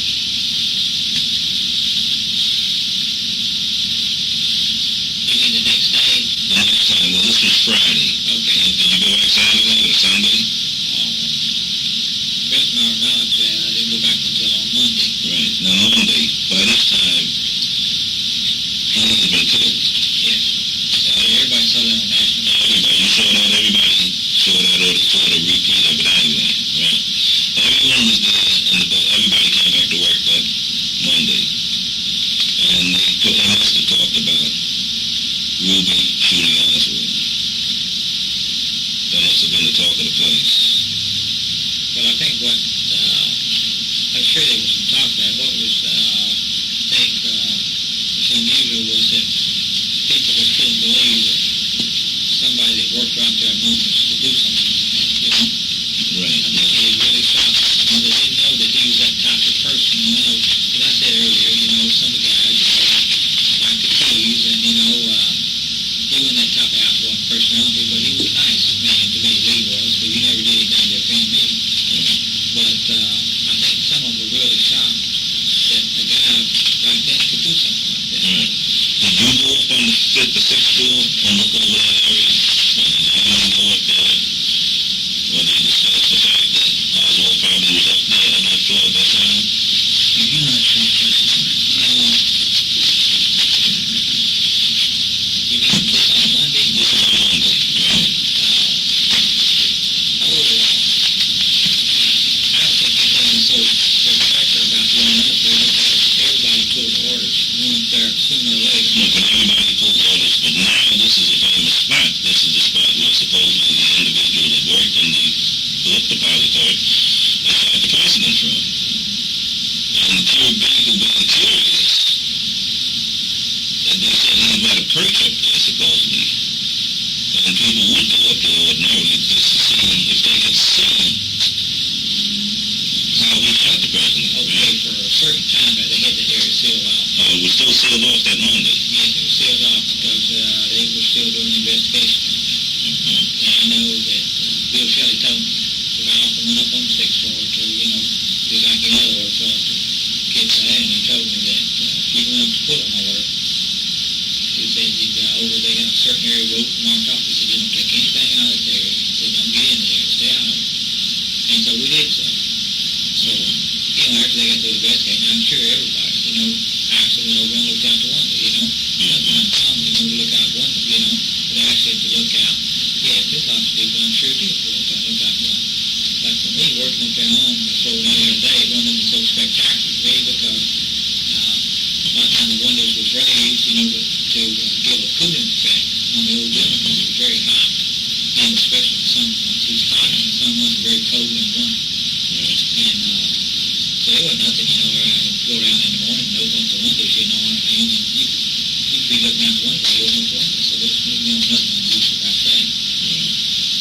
But then after this, did you and Billy discuss Lane's role in this?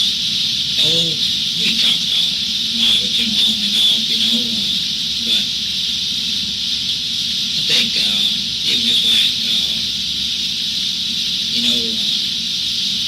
something that happens close around a person, they remember it more, and they may talk about it a little bit more, but, it only holds for so long, and then people begin to talk about something else in the news, or what's going on.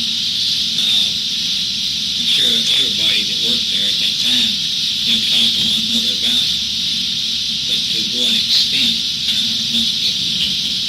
Okay, do you remember any visitors that Lee ever had at the depository? Any people, men or women, ever come around there to see him? Lunch hour, or working hours, or any other time? No, sure, not to my knowledge. All right.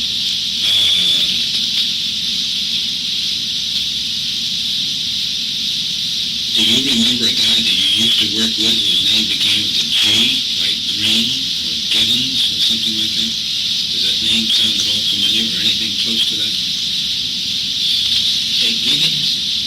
Something like that. Gibbons? There was a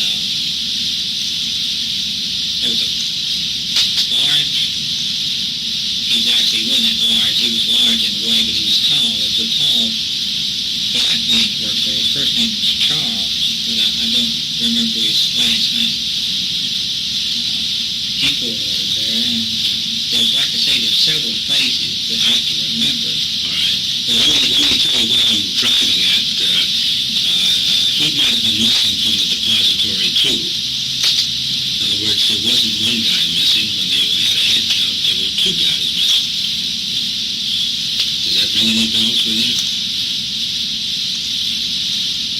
No, sir, not by name, it does. Okay. Did Oswald at any time ever ask you or anybody else, as far as you know, to cash a check? For him? Yeah. No, sir, he never asked me.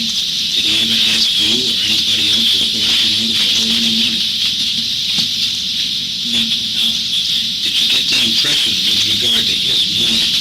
Did he have enough of it? Or plenty of it? Or was he short? What kind of an idea did you get about the guy?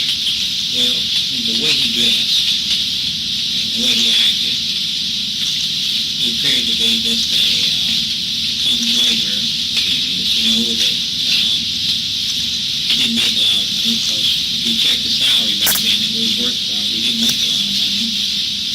How much was it? Do you remember?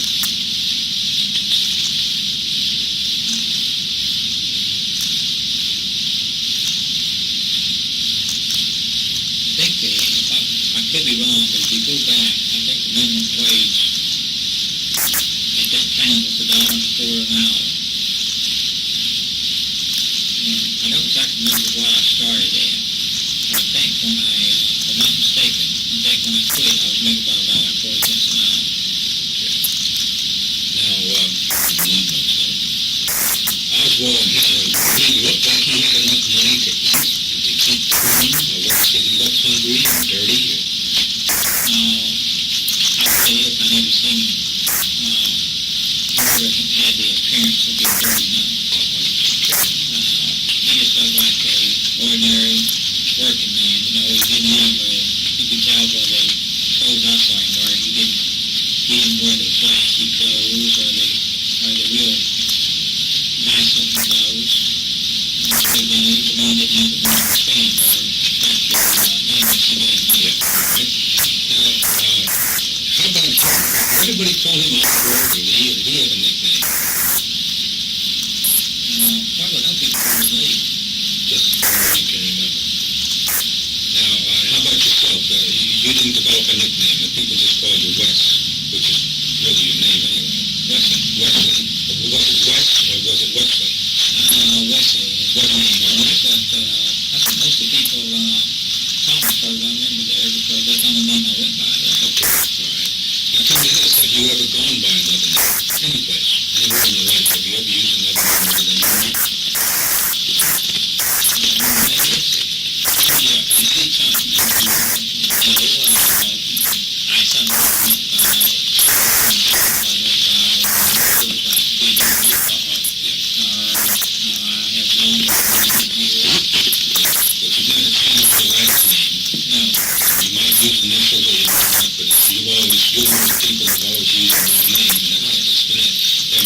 For the federal government in any capacity at all? I've been part of the government when I've been here. All right. What did you do? What was the job? Basically. Okay, I had two years on two times when I was a duty. The first time I've been in the Army, they trained me to be a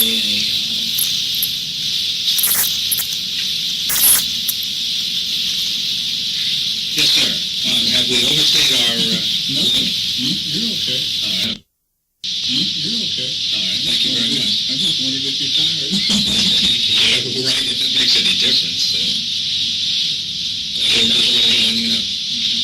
As I was saying, in the first trip in the Army, I was trained in the field as a food specialist, or coming on to most people as a cook. Even though I only worked in that area a short time, I like to cook. I still do. But cooking in the Army wasn't for me. I'm more the gourmet type. I like the gourmet type cook. I don't like to cook like the Army's food has come a long way since my first time in the Army. But I mainly worked as I belonged to the tank battalion. I worked as a tanker. And when I came back from overseas, I went and I worked as went to a BCT training facility, and there they put me back in cooking for the short amount of time that I was left in the Army. Even though I desired to work in another field, they were short on food service personnel, and they said, no way, they let me get out of that field. And that's one reason why I didn't re-enlist, because I couldn't do something I was happy. I told them I would get out, and I proved my point. The second time I went into the Army, I went into the field of artillery, which is combat arms, and I worked in field artillery until I had an accident, which cost me some of my hearing. I have a hearing loss from that, and even though accident, I went back and I worked in artillery for about a year and a half or so, and I got where my hearing was going so bad I couldn't hear. So they decided to take me out of that field, and they put me into a field where I'd be which is called a 71 limit, which is a supervisor category, but it's over like typist, clerks, and so forth like that. That's the title they gave me, but I never actually worked in that field. I actually worked for a general, D3. I ran all the, what I actually did was that I ran the school program part of the division. That consisted of sending people to school, screening applications, getting people into schools, checking on them daily, just like you would a child, whether they're at school or not at school, or aren't at school, and giving reports back to the family. Also, helped on sending people to other posts. When I say other posts, I mean other military installations for other schooling. Working, if you know anything about military, especially in the Army, I know when you work in the G-staffs, that is where the nucleus of the division of the Army is run, because they determine the different G-staffs. When I say, like, you got G1, you got G2, G3, so forth, like that, they determine what the outfit's going to do. They know. They're the people that do all the planning. In effect, were you ever involved with the military police or the investigative arm of the Army or anything along that line? No, I indicated after I got hurt and I saw that I never was going to go back to the field. I like to work artillery. I made a desire. I like to work as an investigator, but they seemed to kind of frown on that because my hearing was poor at that time. I could hear a little bit better than I did then. At that time, I couldn't hardly hear anything on my left ear. They said to be an investigator, you need to hear very well, because you know if you're working in that department. Some of these people do get killed because they wear plainclothes. Now, let me ask you about this. You indicated that you have some fear of some personal violence here. I mean, you may, by virtue of, say, talking to people like us, if we weren't too discreet, we may expose you to some danger. Can you kind of expand on that just so we can understand it to the point where we can appreciate it a little bit? Okay, sure, I don't mind that. You'll go back and you'll go back and read some of the, check on some of the people that reportedly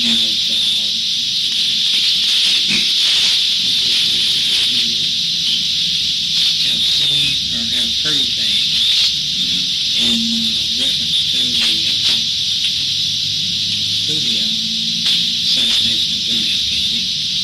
And if you go back and check on all these people that thought they saw things, whether they did or didn't, they kind of met with, I don't like to use the expression, but they met with freaky accidents. There's no explanation for these accidents. I can appreciate that, but what I really want to know from you is, has anybody made any threats to you as an individual? Have you received any kind of a warning or an admonishment or a threat, or call it anything you want to, because we would very much like to know that. Not right out at the open, somebody would come out and threaten, no, but from my dealings with this subject and have been able to say it, now I must say, stand up to the side of you, I often get the feel that there is somebody looking for me. That's why I would say that, because it's not, they don't fear what I've told people, they fear what I haven't. They think that I'm holding something back. Maybe one of these days I'll actually tell. And I don't believe in that because I haven't. I don't know anything. But yet I don't want to go on public TV or newspapers with my picture all over saying that I don't know anything, because I think that's what they're waiting for. Because they, at the time then, they don't know what I was doing. Well, now, basically, who are we talking about? Somebody in government? Or somebody that you might have worked with a long time ago? Or some guy that you don't know that might have had something to do with the assassination and hasn't yet been caught? In other words, what kind of motivation has the guy got? That would... I think it would be somebody that maybe, I think if they ever does happen or try to happen, it would be very amazing who they are. Because in this, I think, which I hope it never comes down to that, but I think if it did, I think you find out it'd be somebody that has worked very closely with this, and they may have one time worked with the government or for the government,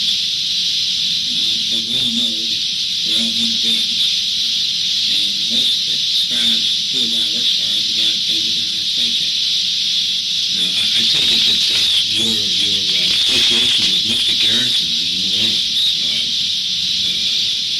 might have even supported this feeling that you had, this suspicion, because you were given a lot of protection and a lot of secret type. For instance, they didn't use your name or whatever, and I imagine this kind of, even if you hadn't been thinking along those lines before, that kind of made you think like that. I like your feelings about this. See, I don't know whether or not just because of the way you've been treated, they've kind of inadvertently planted the seed in your mind in the papers, or that you do, in fact, have something to worry about, and because we've never met, you have a little compunction about telling us.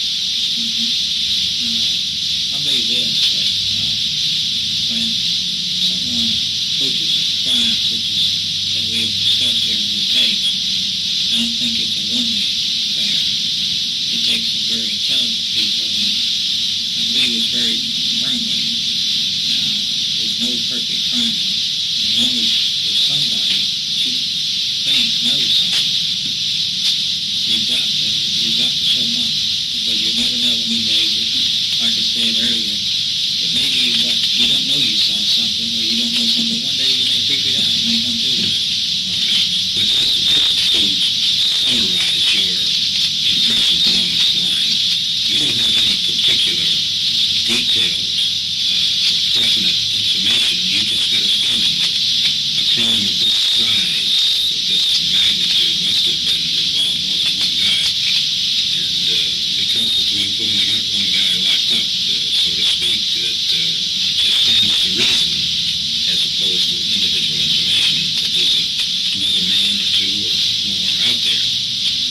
And the fact that information is still coming to people like yourself, it just follows that would be somewhat of a hazard. Is that basically your feeling?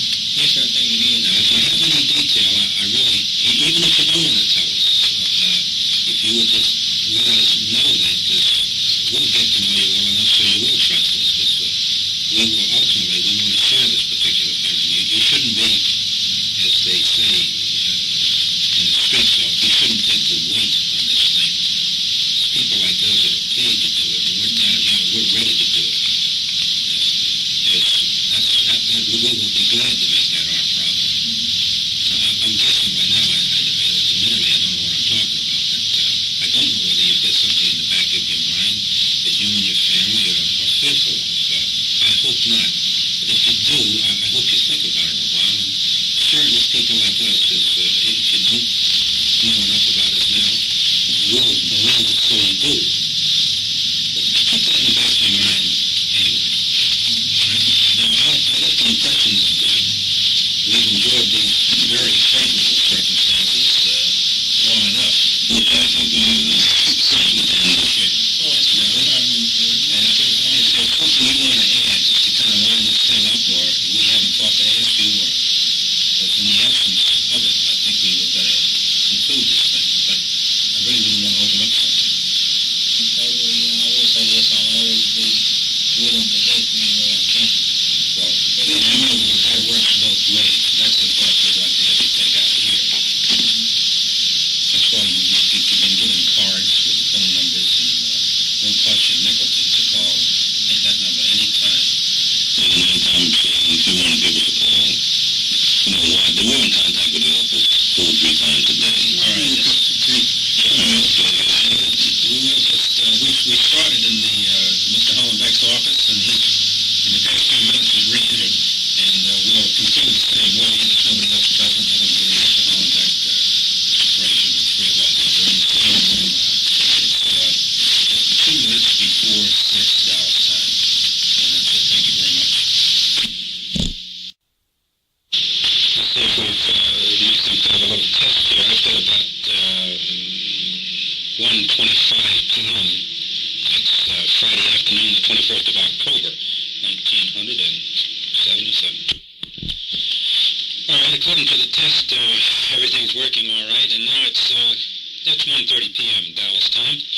We're in the office of Attorney David L. Hollenbeck, This place is located at 1520, No, this is 225. correction, 225 East Airport Freeway. 225 East Airport Freeway. It's located in Dallas, Texas, or Irving, Texas, I'm sorry. And the area code is 214-255-4194, 4194. And there's a metro number here of 256-2726. Present in this first floor office is Mr. Hollenbeck. Mr. Frazier is with us. Investigators Maxwell Day and myself. My name is Moriarty. I'm now going to utilize the permission that we have from Mr. Frazier and his attorney, Mr. Hollenbeck, to record this interview. I'm putting it right on the desk in front of Mr. Frazier, and at the same time we're running a dual tape. The other machine is going to make the dual tape for Mr. Frazier. We intend to give this to him, and subsequently, when we return to Washington, we're going to have the transcription copied, and we will send Mr. Frazier, either through Mr. Hollenbeck or directly to Mr. Frazier, a copy of the transcript. So he will have his own original tape, as we will have, and later on, when we manage to get the transcript materialized, we will send through the mail to Mr. Frazier, probably to Mr. Hollenbeck, for Mr. Frazier, a copy of our transcription. So it's about 1:32 now, and we would like to hear initially from Mr. Frazier. Would you give us your full name, please? Yes, my full name is Buell Wesley Frazier. All right, sir, and your date of birth? My date of birth is 4 June 1944. All right, so your present home address? My present home address is 1309 East 15th Street, and that is here in Irving, Texas. Spell out IRVING. Zip code is 75060. Is that an apartment or a private home? That is private home. All right, sir, and what's your home phone number? My private home phone number is, and by the way, it is unlisted, it's 253-0914. You were employed at the Graham clothing store? Yes, sir, I'm employed at Graham's Men and Boys Wear. It's a chain of men's clothes. And the location of the particular store that you are assigned to?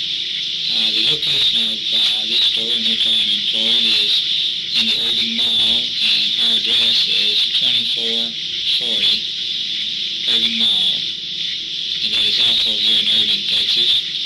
The zip code on it is 75062. All right, sir, and the phone number there? The phone number there is 256-1723. And your particular capacity at this store? I'm employed with Graham's in the capacity of as assistant manager. Now, it's our understanding that you have some first-hand knowledge regarding Lee Harvey Oswald. In terms of 1963, I would like to perhaps have you give us a narrative chronologically in terms of perhaps when you first met Lee Harvey Oswald.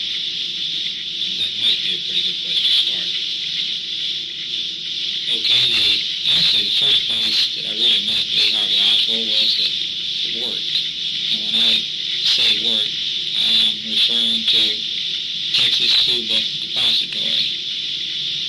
As you well know, if you go back and research through the Warren Commission reports, you'll find that Lee Harvey Oswald's wife was staying with a lady by the name of Ruth Payne, who at that time lived in Irving.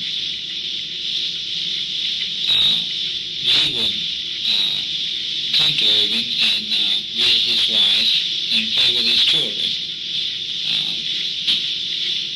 I never actually really talked to Lee until the day he came to work. I had seen him once or twice out playing with the children in the yard. but I never had talked to the man. I take it you lived close to him at that time. Well, no, sir, I didn't. I didn't particularly live. I was living in the house with my sister, and she lived down the street, about half a block. So what was that address, if you recall? I don't recall the address exactly. It's on West 5th Street. I could go back, and check through the Warren Commission's report. I know it would be there. What was the other, was there another street that you cut in there? Usually in the absence of a particular street number, if you could just say 5th and another street, that gives us an idea. I don't recall that other street. I know Miss Payne lived in the middle of the block. My sister lived at, her house was at the corner of 4th and intersection, but I can't think of the street. I would not want to say at this time. Was it on the same side of the street?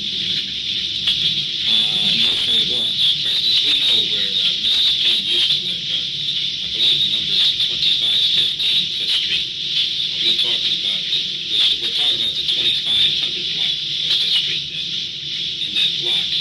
But across the street, on the same side of the street as Miss Payne's house? No, sir, if you go back and check the report, you'll find that at one time my sister lived nearly directly across the street from Miss Payne.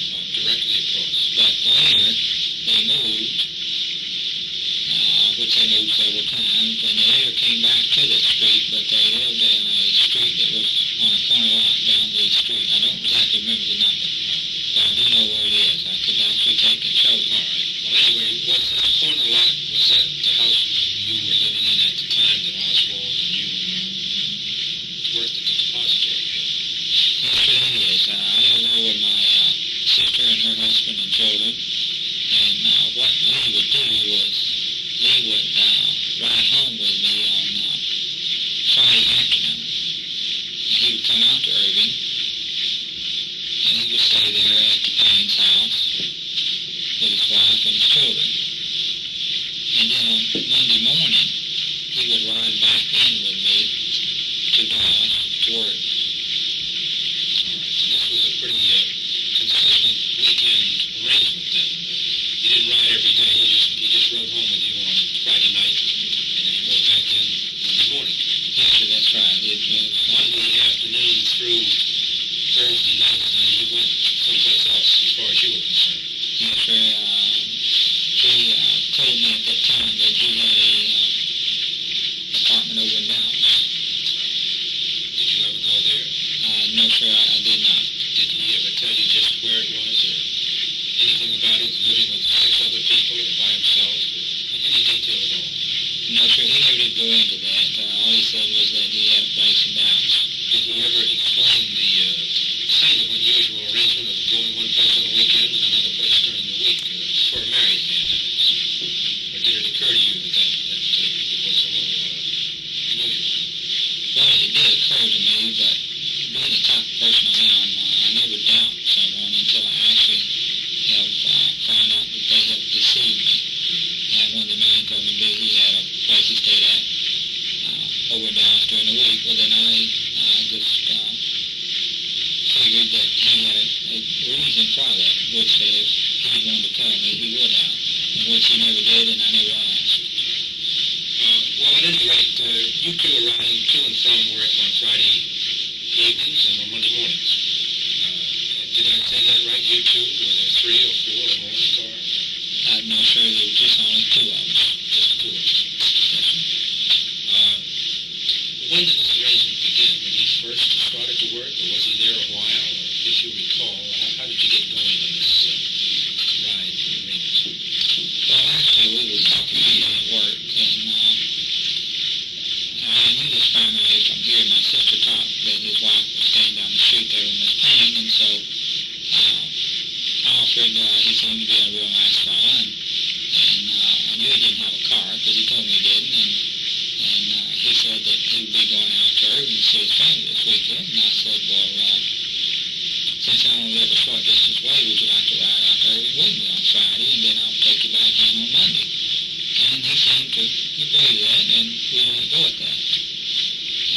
Was this just an offer on your part, or did he pay you?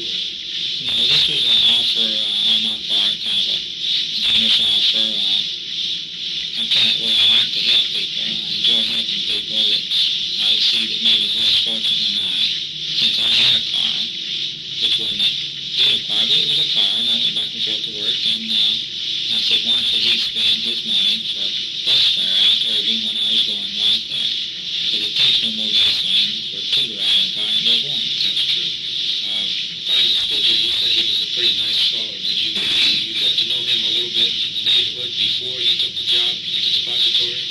No, sir, I didn't get to know him, like I said earlier. I never talked to him before until he came to work at the Texas School Book Depository. But where I got the idea that he was a nice man was like, I know my sister's children, how, kids in the neighborhood to play one another, they thought he was a nice man. And I heard them refer to him and said that he was a very nice man. And when working at the Texas School Book Depository, he always treated me nice. He appeared to be a very intelligent person. Even though what reports you may read about him may say otherwise, the men I know or knew as Lee Harvey Oswald impressed me as being a very intelligent man. Could you give me some example of that? Yes, I could. While working there, most of the people that worked at the Texas School Book Depository at that time, which consisted of unloading trailers and filling orders and packing school books to be shipped to anything from a kindergarten to a college level book. Most of the people worked there, and I'm talking about referring to the people that actually pulled the orders, shipped the books, unloaded the trailers. Very few of us had as you were, high school education. And often in trying to talk with some of the other employees, they thought that he talked upon a higher level, and, they thought he was, they didn't quite understand him. They thought that he was, some people might say that he was, use the word silly or stupid, which I don't think anyone is really. And he would talk to me, and a lot of time I wouldn't understand him. And talking to me, sometimes he'd use a word in a sense that I didn't quite understand. Well, naturally being in a book depository, we have lots of dictionaries. I'd go and look it up to the word and apply it back to the sentence, how it was used. And from some of the words that he used, I knew he was educated. He just wasn't an ordinary type person. But one doesn't have to go to college or have a PhD by the name to be educated. One can educate themselves. Did it occur to you why such an educated man might be working in the depository in the capacity that he was working in? No, sir, I didn't. I thought about it temporarily, but I look at it this way, and this is my own personal opinion. If one doesn't do for employment, if he is not happy, then he's not going to do well. Education is good, and I'm all for that. And I think the world of people that have a nice education. But sometimes people go to college and they come out with a doctor or BS or whatever you want to put behind their name, and they find out they actually really didn't learn what they thought they was, and when they went out into the job market, they may find that they was overqualified for the job that they were looking for. And I found this often that if you talk with people out seeking employment, the reason some of them don't get it, some of the jobs they go apply for, is because the person doing the work of the personnel counselor for the company, so forth, says, well, that individual is too overqualified for this job. Well, anyway, you didn't pursue why Oswald seemed to be possibly overqualified for being a laborer. I guess that would be the expression at the depository. Yes, sir, you could use that. Let me get back to the automobile facts. What kind of a car did you have at this time? This time I drove it was an old 1954 Chevrolet. 54, so it would have been 9 years old in 63, is that about right? Yes, sir. 54, all right. Was this a station wagon or a convertible? If you recall, the body style.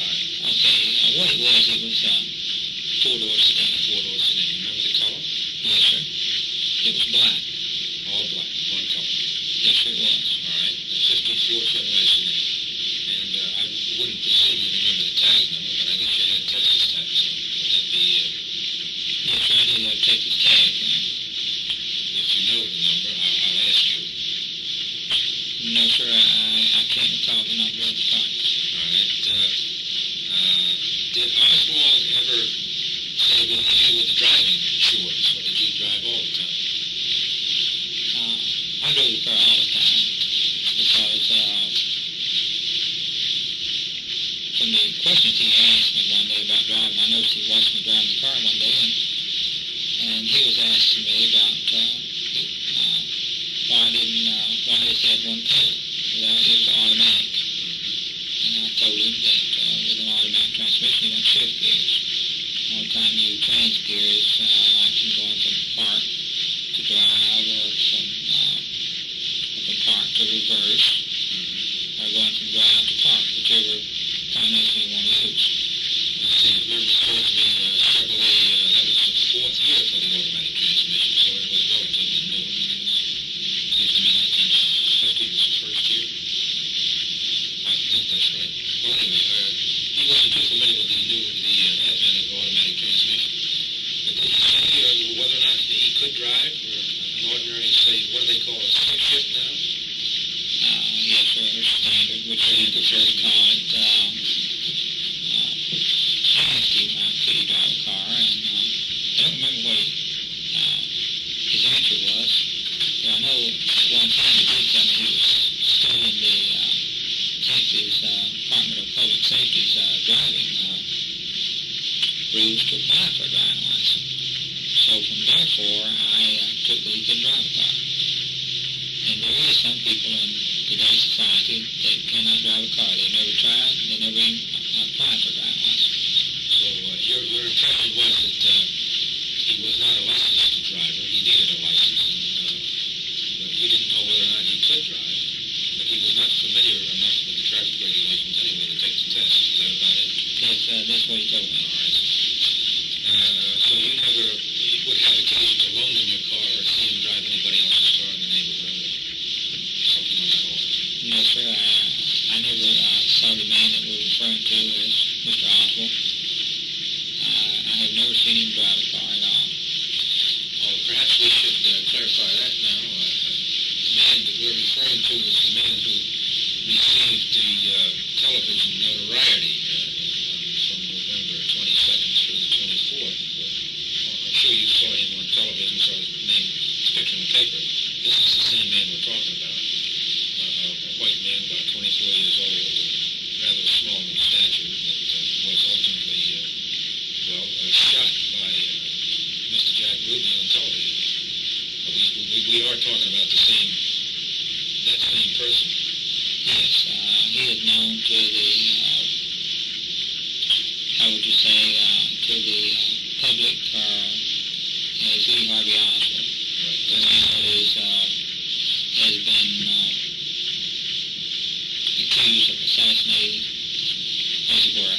He is the man that has been labeled the assassin of John F. Kennedy. Right. So there's no question about we're talking about the same person. With regard to your duties at the depository, what was your particular job?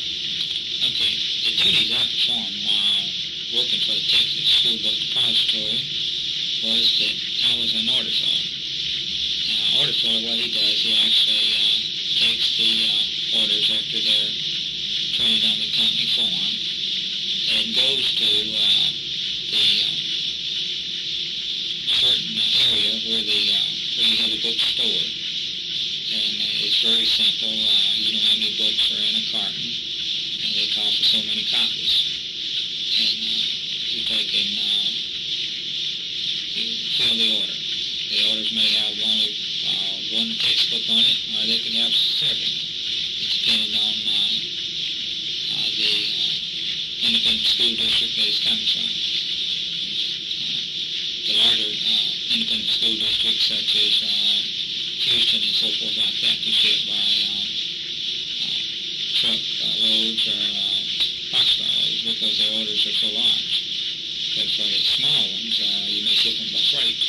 When I say the freight, I mean by like the freight companies like East Texas, Central, Red Ball, and so forth. So I take it you take this order, and then you go upstairs or wherever the storage area is, draw the particular books that appear on the order, and then normally take the freight elevator downstairs and go out toward the platform, is that it? Or give them to a checker? Or I'm not that familiar with it. Okay, what we did, we had a signed area there that we had set aside that when no filling order, that you would take and put it in this assigned area, and then a checker would come along and double check what you pulled. And the reason they did this because simply one could make a mistake by not reading the order correctly or by miscounting. All right. Now, when did you start working at the depository? So, I started working at the Texas School Book Depository, as I remember, in it was a late summer of '63. can you tell me how you got the job? How I got the job was through an employment agency. Do you remember which one? No, sir, I do not. Let me rephrase that. The government has one. I think they call it the Texas State Employment Agency. The one that the state has, sir, is known as Texas Employment Commission. All right. Okay. No, sir, it wasn't. No, it was from a private employment agency, which I'm sure you're familiar with, and they have all over the country. It was just one of the private owned employment agencies. Something like Manpower. Well, that's the only name I can think of right now, but I know the kind of agency you mean.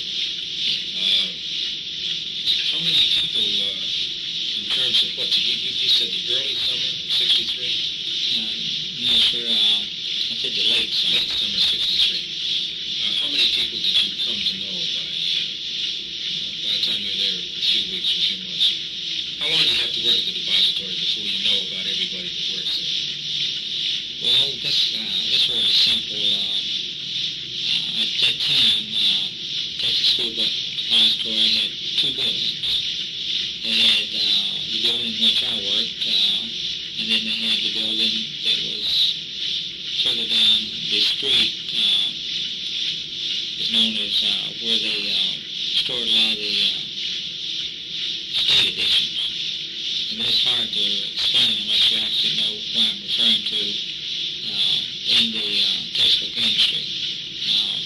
Normally the two buildings would have been together, but the business grew, and I guess I don't like to use the word assumption. They needed the extra space, and they ran the other building, which was a little bit farther away. But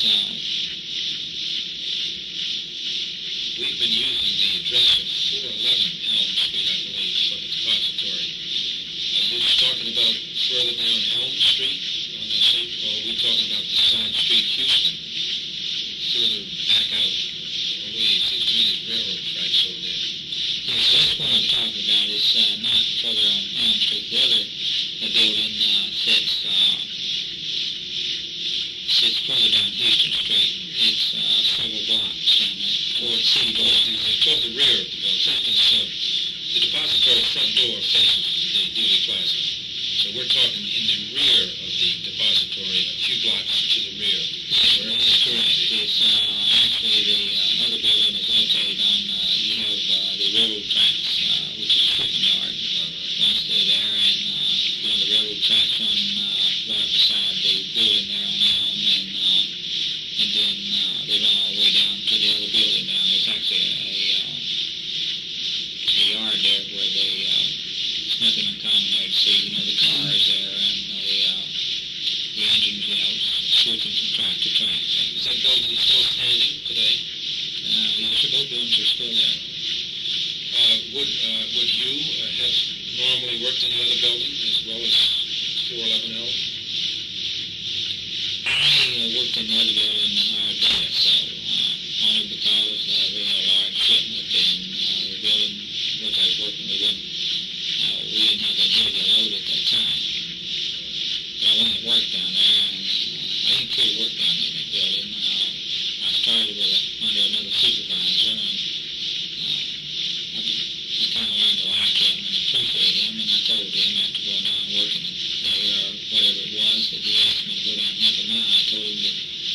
said he wouldn't send me down there anymore because I didn't like to work down there. What's the name of the supervisor that you appreciated or liked? His name was Buell Shelley. Bill Shelley. Right? How about other names that you might recall of people that worked there? Either worked with you or you worked for them? Mr. Tully was the man. He was over Buell Shelley.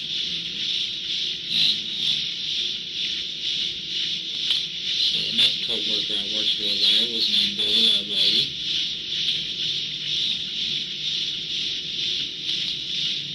See, there was a young black man worked there. We called him Junior. I can't recall his full name at the time, but we called him Junior.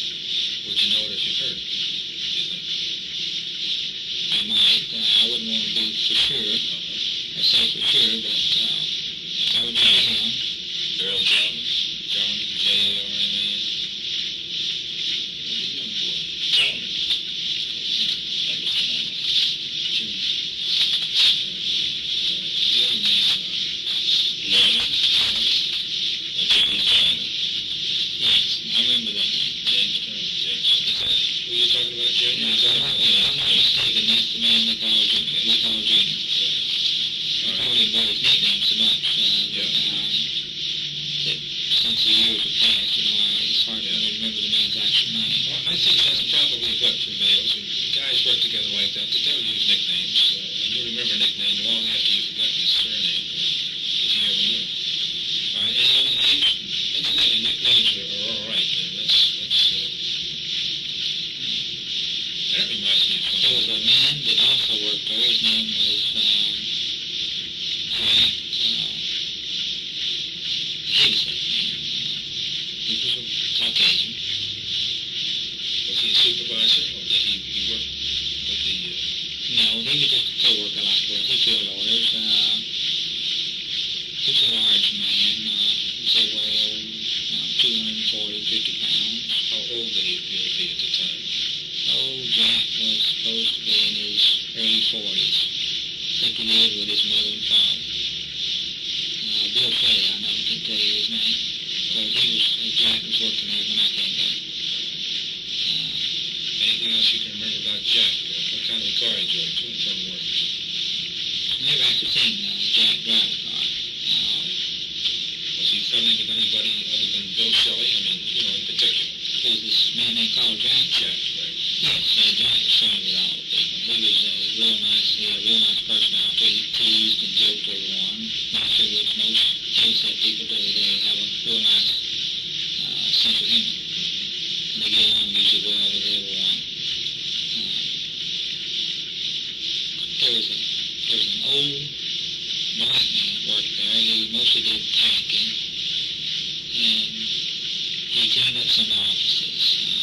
I don't recall his name. We called him Piper. I'm not sure of his first name. It may be Eddie, but I wouldn't want to say for sure. Okay. Anybody else? Any other names coming? Any other guys you can think of?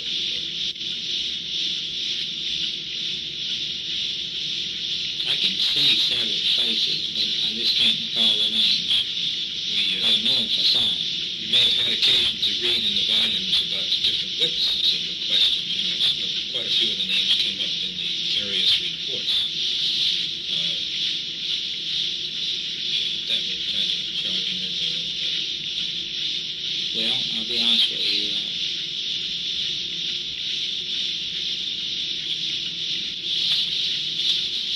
Just take a minute here. It's about 2 o'clock. We'll take a short break here. Okay, it's 7 minutes past 2. We've had about a 7-minute break. I was wondering, no, this is Bill Potter's office, and that's why I asked you to say, okay. Yeah, Mr. Hollenbeck has a 2 o'clock appointment, and he may have to leave the room. We'll so indicate if he does. But in the meantime, we'll get back into Mr. Frazier's narrative. Listen, I believe we were talking, all I can think of is pickup truck. God help me. We were talking about the last thing. Plus, I can't think of people in the story. Nicknames. We talked about a man by the name of Piper, who was an old black fellow. At the time, he was an old black man. Maybe he's a lot older now, or maybe he isn't. And then we went from Piper to Jack. Right, okay. And Jack was the kind of the heavy-set white man, maybe in his 40s, an outgoing guy by nature. Anybody else? We talked about Billy Lovelady. Who was the man's name? Began with an S. He was your supervisor, Shelley? Yes, Shelley. Is Bill Shelley still around? Is he still with the depository, if you know? Bill Shelley is no longer employed by Texas School Book Depository. At that time, one of the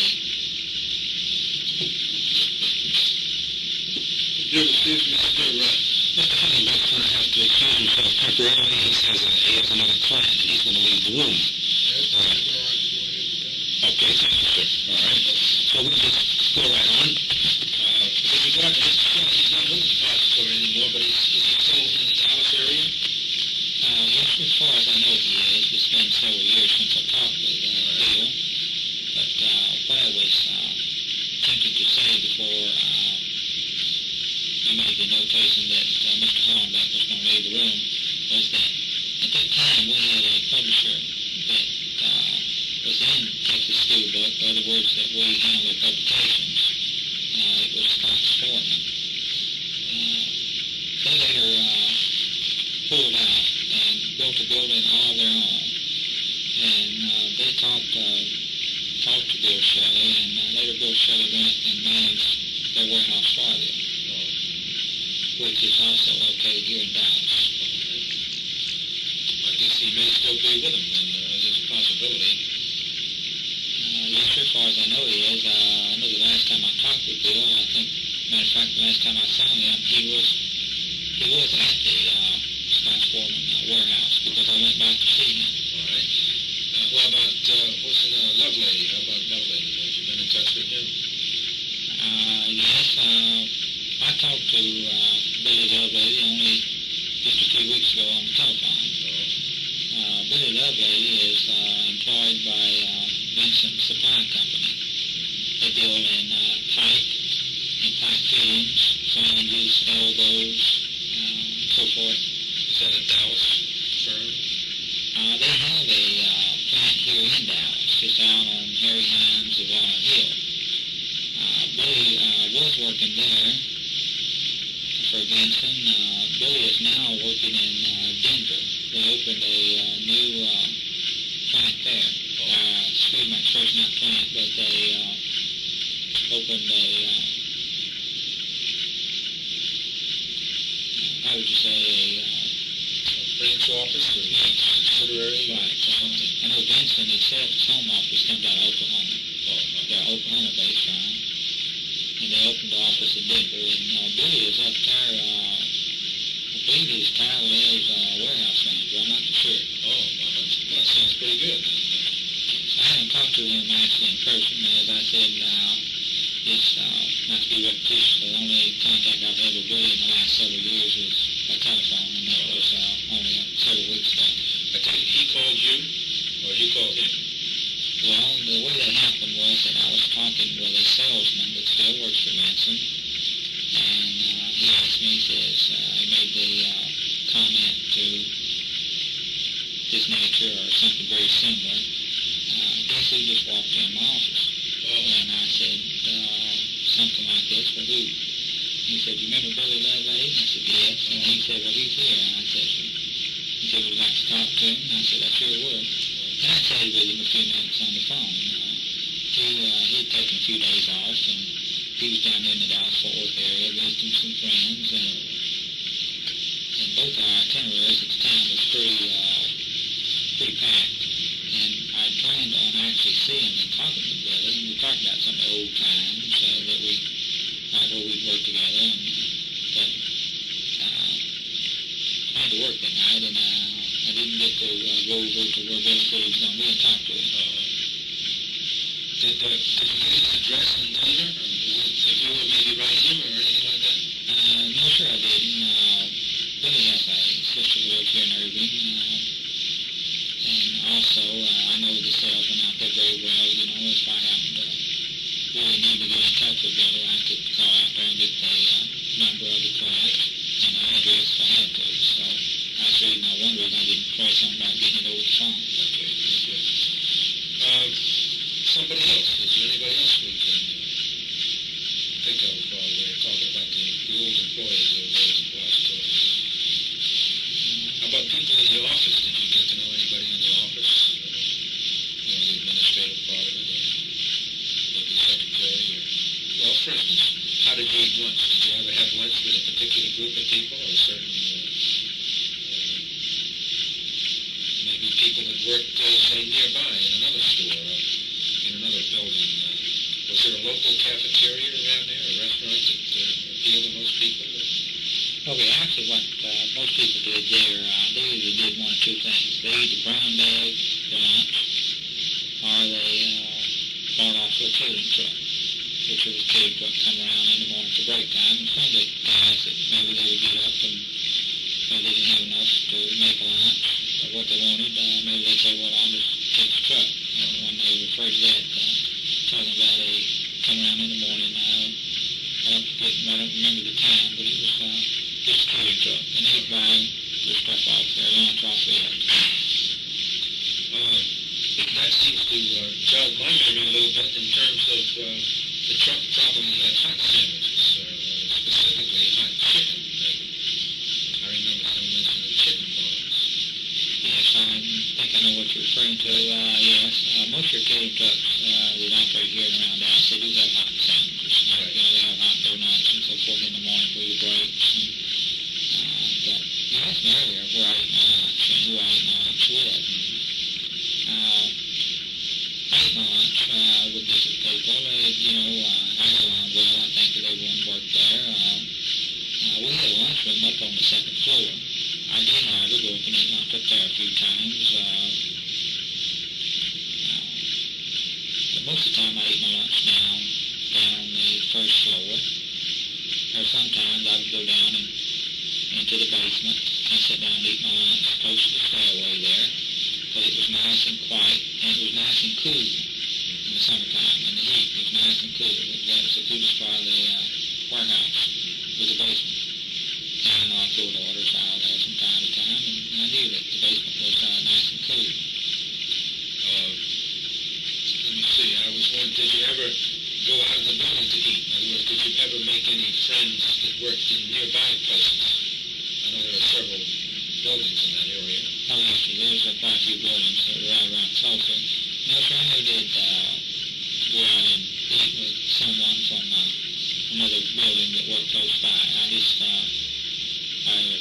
didn't know that many people, and I was fairly new to Dallas myself, and so I'd be sit down and eat my lunch, and I'd relax. Sometimes I'd even lay down and take a nap. All right.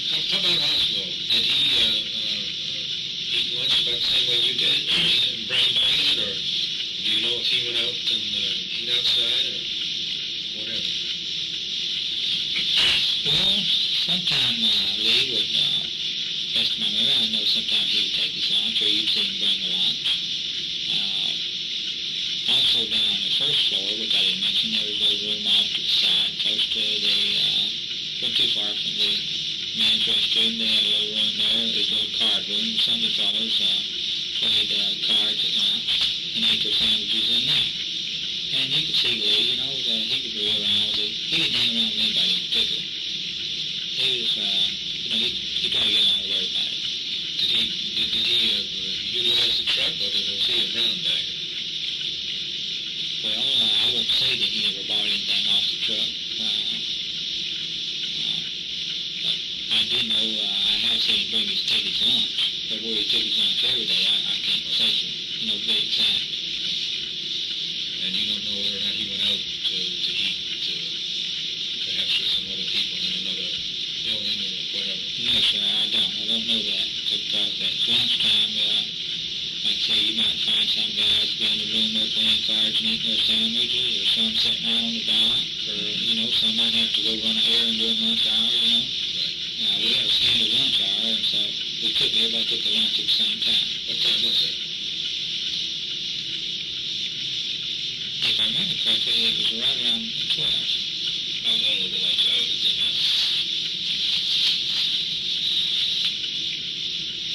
I really don't remember exactly how many minutes it was. I know we got a break in the morning, break in the afternoon. Did they punch out for lunch, or you just stopped working and had lunch and come back at a certain time? I don't know if I sure, but That punch clock at all? Yeah, how about a time clock involved in it anyway, in the morning or at night? okay, what I was going to say to that, in reference to that, I don't think we have a time clock. Not the best of my remember that we actually have a time card. Now, I have worked several jobs since then where I had to punch time clock. But I can't, I wouldn't want to say for sure whether we did or we may not have a time clock, because I just don't remember. But at lunchtime, for some reason, everybody just stopped working at that time. Now, if you were in another part of the building, they didn't have a whistle or anything to notify you at lunchtime, did they? Well, most everybody, had a watch. They watched it. And they knew what time, it was, or someone would say, be going down one of the elevators and be working on the floor, and they'd say lunchtime. All right. Did Lee have a watch? That, I couldn't remember. I wouldn't want to say he did or he didn't. I just simply don't know. I noticed you refer to him as Lee, which was his first name. What did he call you? At that time, when I worked at the school book depository, I went to the name of Wesley. And that's what everybody called me around. I was wondering, maybe you might have had a nickname or something. No, sir. I didn't have a nickname when I worked there. I teased and joked everybody. One of the guys that liked to tease a lot of people there, I mentioned previously, was Buell Wesley. He's a big kidder, and he's a real nice fellow. He has a nice, outgoing personality. Now, when I did work with Lee, I think Lee respected me because when I work, I'm very serious-minded. I try to do the best job I can. And I know sometimes I'll fill in orders if he didn't understand something. Because sometimes if he couldn't find a supervisor, he'd come and find me and ask me, was this the correct book? Because I remember we had a series called Think and Do's. They were little workbooks for elementary grade children. And it was very similar. It was kind of a series.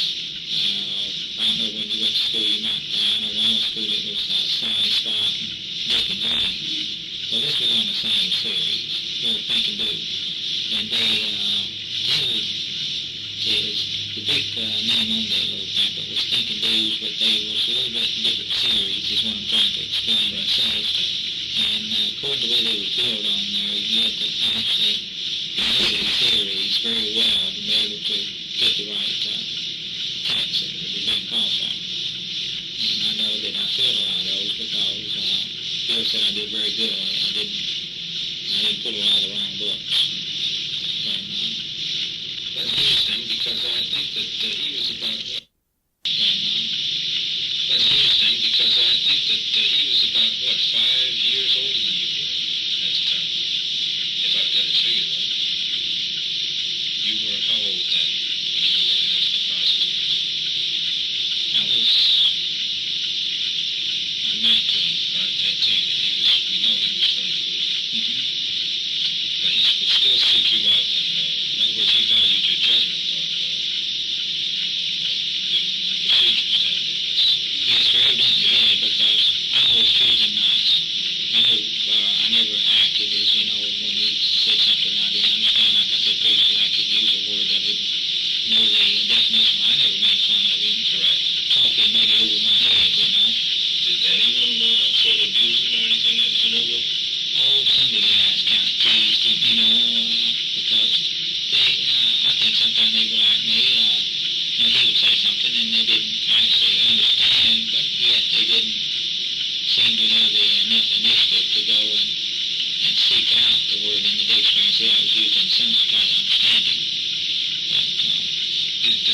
reacted that way, to more or less criticize him, which probably covered up the fact that they didn't know what he was talking about. But how did he act when they joked at him, criticized him, made fun of him? He just used to look at him as seeing this person being ignorant. But he didn't respond with any violence or get upset. No, he didn't. Did he have trouble with anybody, on a serious vein? No, sir, he didn't have trouble. Most all the guys around there teased one another. Now, I can say one thing about Lee. Lee was always very nice to me as far as working relationship, talking to me and so forth like that. He didn't talk, however, a lot to anyone.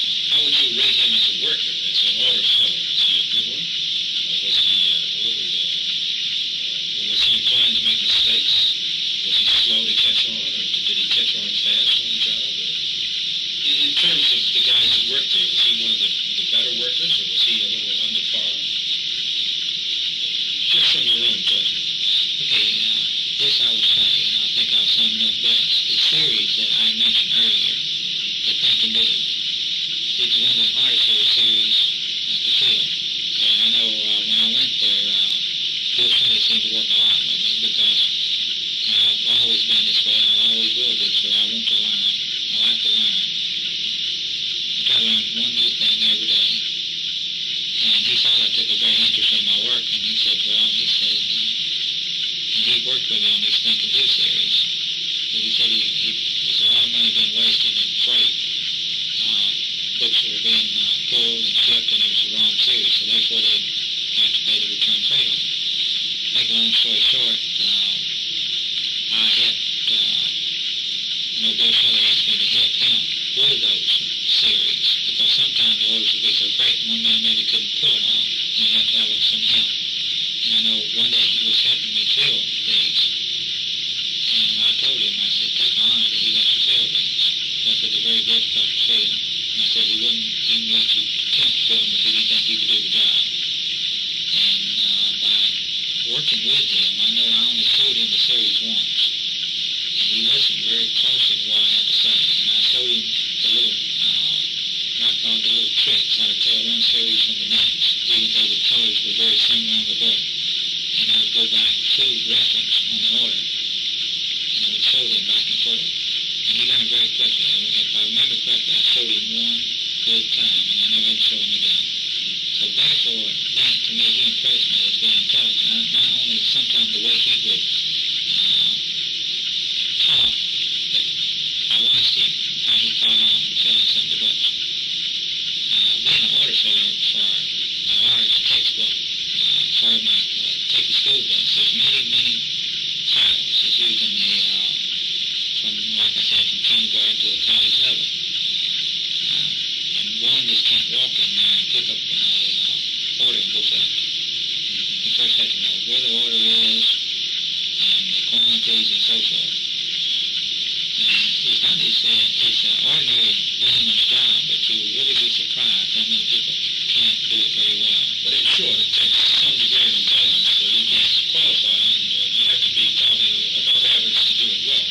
I think you have to have a little bit of interest and a little bit maybe below the average intelligence to be a good order filler. You can be an order filler, but really you're a good one now. It's something different. All right, and how long did you stay in the book depository after the November 22nd? I worked there until up to the end of July of 65. Now let's talk about as much as you can remember the November 22nd part. Excuse me. All right. One thing I'd like to ask you. In that book depository, I got the impression that everybody was assigned a certain area or certain type of books. Is that correct? Well, that's partially true and not exactly another phrase to speak. And we had boxes that were set on the table.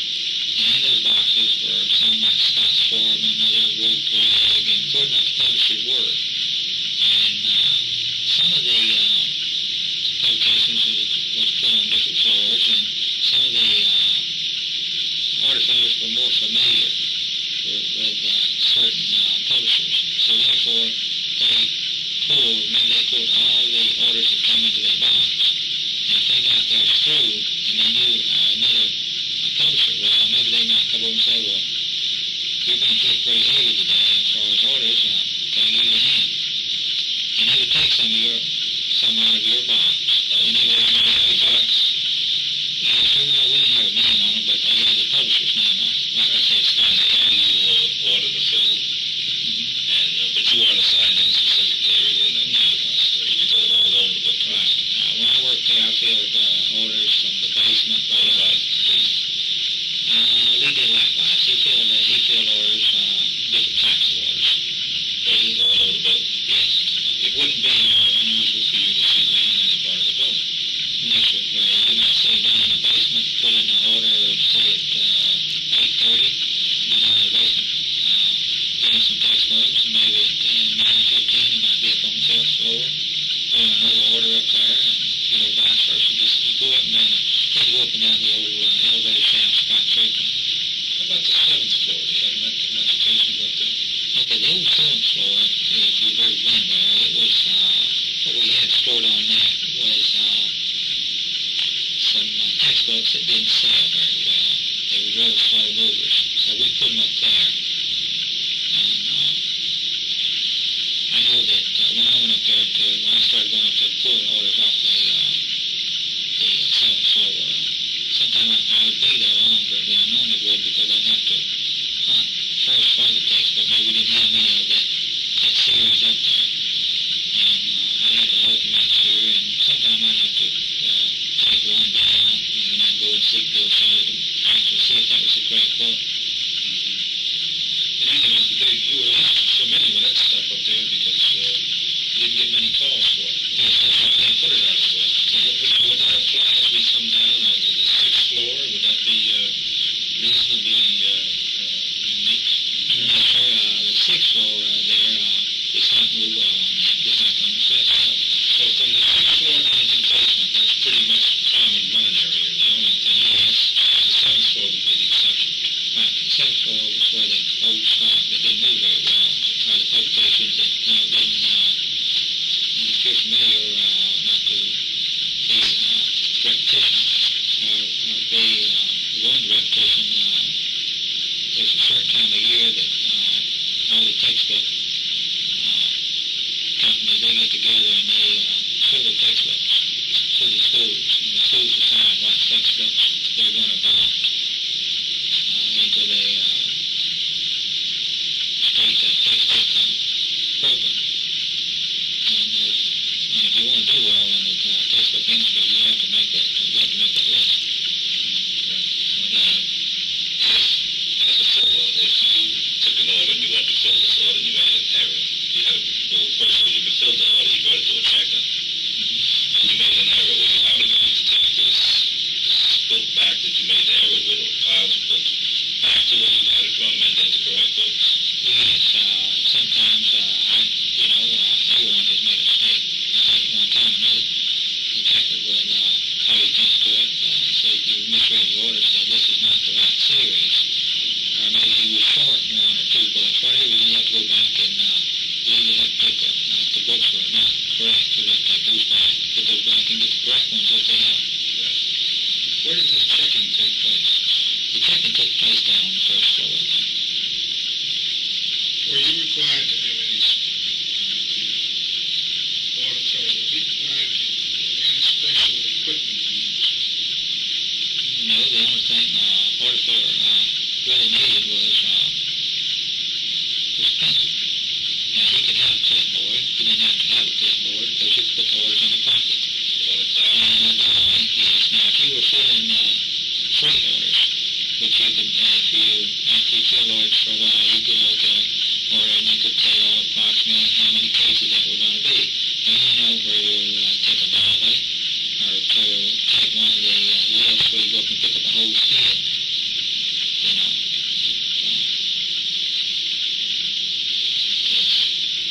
Anything else? I take this I have sort of recapping a lot of things that we've talked about because I see the tape is going to pop in. So let's take a look at this tape here and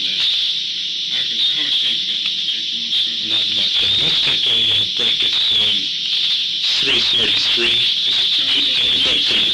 2:33. We'll take a break for the change of pace. The tape's been read us. We've got a few more minutes left, so we must well use it. Tony, it's 2:34 now, so we can just pick up where we left off. Clarence, you had a couple questions. Yes. Well, as we were talking before about Oswald living and you living in the neighborhood where he lived, I sort of got the impression that you knew him before he got the job at the book depository. No, sir, I actually really didn't know him. I had, as I said previously, I had seen him out in the yard a couple of times playing with some of the children in the neighborhood. But I don't really consider that knowing a person, but just seeing him by eyesight. Okay. But you did know of his existence before he went to work there, is what I'm getting at. Yes, I learned of this from my sister because some of the women in the neighborhood, they would get together and they would drink coffee. And I had learned of him being there, with his wife and family there from not only my sister, but from my sister's little girls that play with the kids there in the neighborhood. Now, several times when you were talking, you said something about come to see him, his wife, and his kids. Did he have more than one kid? If I remember at that time, he had 2 children. Okay. How many cars did Miss Payne have, if you know? I really don't know how many cars they own, sir. Do you know Mrs. Payne? Mr. Payne, I'm sorry. No, I do not know Mr. Payne. Have you ever seen Oswald drive a car? No, sir, I have not. That's fine.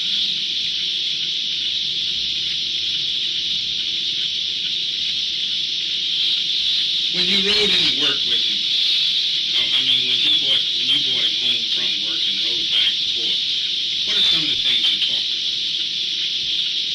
Okay, this is what we kind of talked about. As I had said previous, Lee wasn't a very big talker. He was the type of person that would talk to you and answer you, but he wasn't a person that had what I call a real outgoing personality. And that meant, that he wouldn't come up to you and start talking to you or start up a conversation with you. The things we talked about, sometimes we talked about the traffic, which we got caught in the traffic jams a lot of times at that time of the evening when we got off. We talked, I seemed to get the best response out of him about his children because I know he really loved them, but the way he used to refer to them, but he enjoyed playing with them. He looked like he really looked forward to going out to see them. How many kids do you think? You always said you thought he had 2, but what were they, girls or boys? Did you ever talk about that? I asked him what we had girls or boys, and he told me, but I said that was not.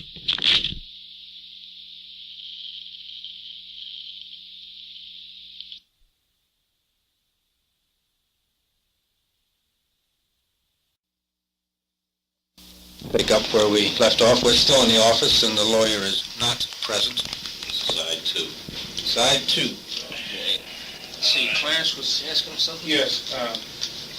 Did you, of your own personal knowledge, know if Oswald had any trouble with his wife? Did he ever talk about it or any way you had any knowledge of it? No, sir, I did not. He never mentioned anything to me that if they had any family problems. All right. How about the neighbors?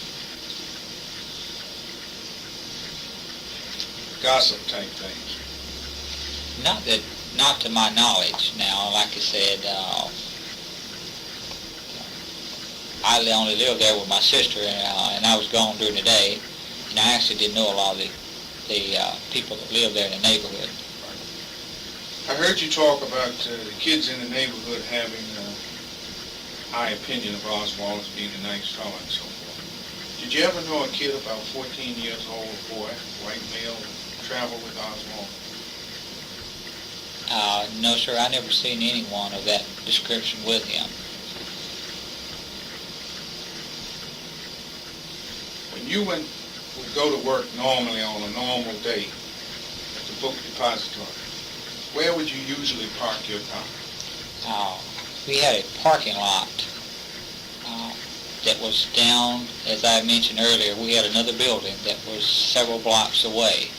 Well, we had an employee parking lot there, and we parked inside that parking lot, which was right beside the building there. Okay, now, there were a lot of implications and a lot of talk and things about curtain rods.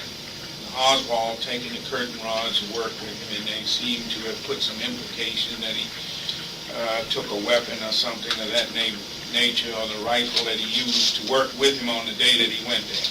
I know that some of the testimonies and things that I've read has pointed in that direction, and that's probably a very delicate part of this investigation as far as you were concerned.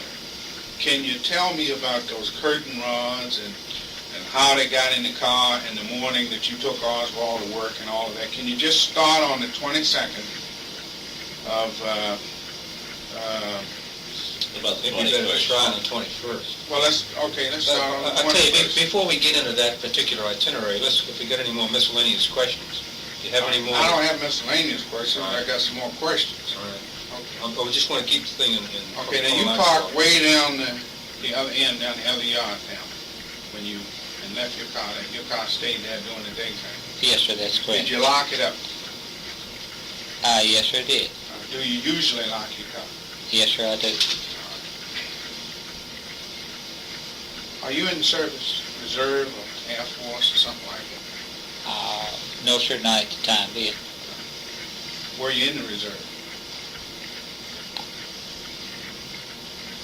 Would you clarify that at what time, you mean, why was I in the reserves when I was working at Texas School Book Depository? Is that what you're referring to? Not necessarily, but well, you were kind of young then. You were about 19.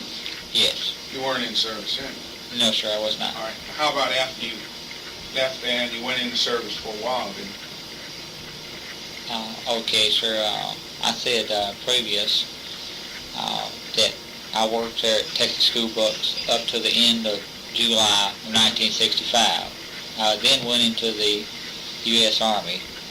I was drafted. I went in for 2 years. I did my time.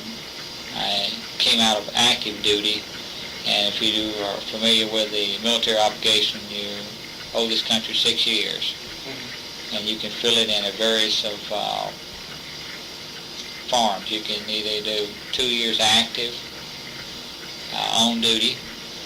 You can do 2 years active reserve and 2 years inactive reserve. Or you can take and bring it up to any combination that works out to 6 years. What I did at the time, being I was young, I didn't have any hopes of making the military my career. So I did my 2 years, and I got out of the Army, and I resumed work back like I had before, but I did not go back to Texas School Book Depository. Okay. Now, he did ask you, I just got a few questions. I'm going to run through them as fast as I can. You don't have to elaborate on them. Just some questions that as we were talking came up. And it seems that they got some other questions they want to ask. You can get into that. But you said that you knew Jarman, right? Junior, yes. As we call it. You call Jarman Junior? Yes. Okay.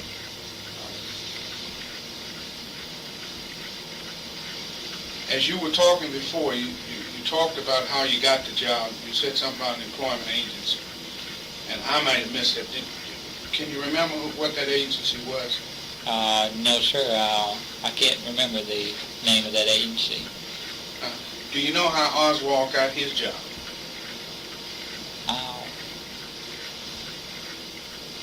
Well, he came in and he applied for the job, but as I said earlier, some of the women there in the neighborhood, they used to get together and they'd have coffee and so forth in the morning, and my sister knew that I had been working a lot of overtime.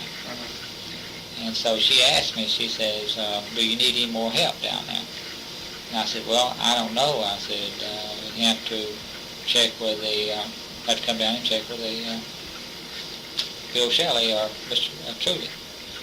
And I said they would know whether, they were going to hire anybody else, and I didn't. And so through these morning coffees or get-togethers, there are some of the women in there. I guess Miss Payne must have mentioned something to Marina, who had in return mentioned something to Lee, and he came down and applied for the job. But actually, how he got the job, I know he came in and applied for it, but whether he was sent by a employment agency, I couldn't tell you. I don't know. Then in turn, you might say that, did anybody ever ask you about him as a reference or anything? Did he put you down as a reference? No, sir, not that I know of. When he first came there and applied for the job, he asked me did I know him, and I told Bill Shelley, no, I did not know him personally. I knew that his family was living with another family down the street. As far as actually knowing the man, I did not. All right. Would it be safe to say that then in that aspect that you were instrumental in helping him get a job? Well, I wouldn't want to say I helped him get a job. The man asked me a question about him, and I told him, to the best of my knowledge, I didn't know anything about the man. Only, from what I told you previously about seeing him a couple of times out in the yard playing with some children.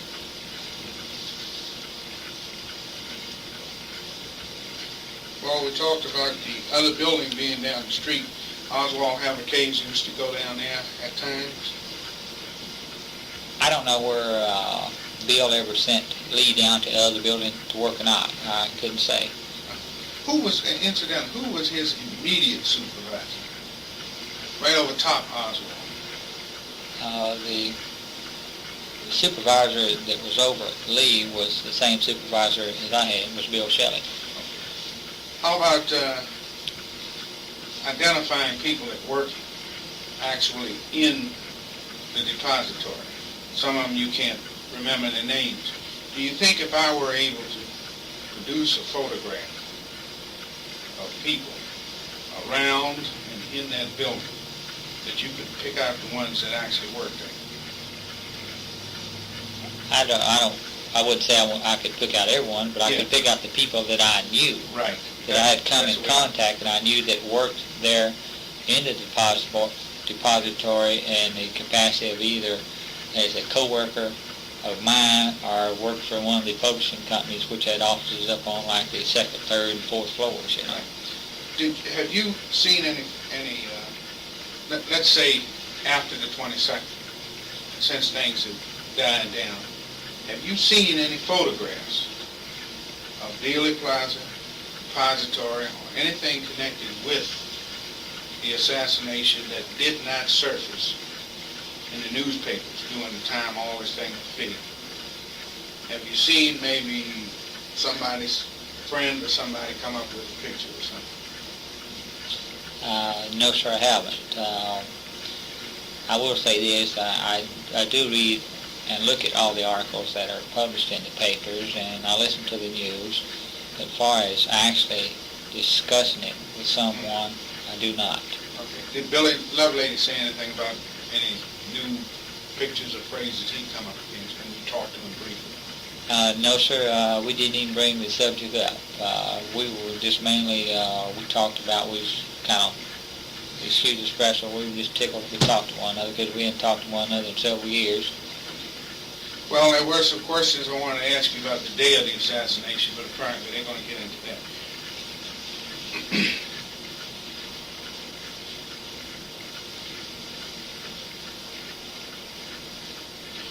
What time did this, usually on a normal day, what time did this truck, the catering truck that came by, what time did it usually hit around the building? Was it on noon time, or was that a means of knowing it was lunchtime, or did it have just no special time to come up there?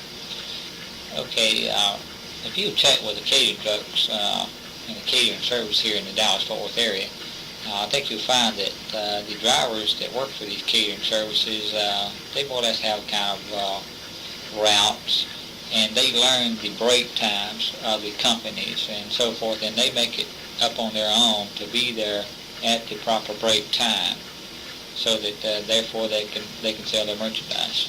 Okay, what time was this truck used?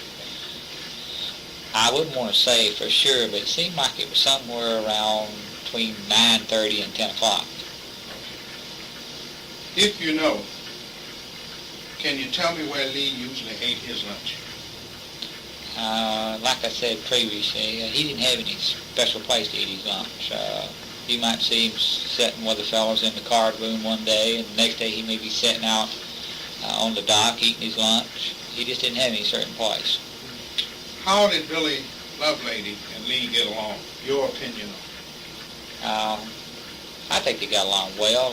As I said earlier, Billy teased everybody. Billy is the type of guy that has an outgoing personality, and he loves to tease people. He loves to laugh, and he has, like I said, a very good outgoing sense of humor, and creates a lot of laughter. How did Jarman and Oswald get along? As far as I know, they got along very well. There's one other fellow I wanted to ask about, but what's his name? A little more friendly. Shields. Ed Shields. Shields was, I couldn't remember Shields' name, first name. All I knew about was Shields. Shields worked down at the building right close to the parking lot where I parked my car. Now, Shields worked primarily in that building all the time. Every now and then, if he might come up to our building, maybe to work overtime. He was going to be working overtime up there, say like unloading a truck or trying to fill some orders. Shields would come up and give us a hand. Primarily, like I worked in the building there on Elm Street. Shields worked down in the other building. We had kind of two crews, what it amounts to. We had two crews. One crew worked down there, one crew worked up here, where I was working. Did he get along with Oswald? Did he know Oswald? I wouldn't want to say where Shields knew him or not, but Shields was always, he had a very outgoing personality, and I know how to describe several of these people as being that way, but we got along very well. I think everybody worked there. We all kidded one another and teased one another, just like normally a group of men does on a job where you have several, or you have a shift of people working together. It's more like a big happy family.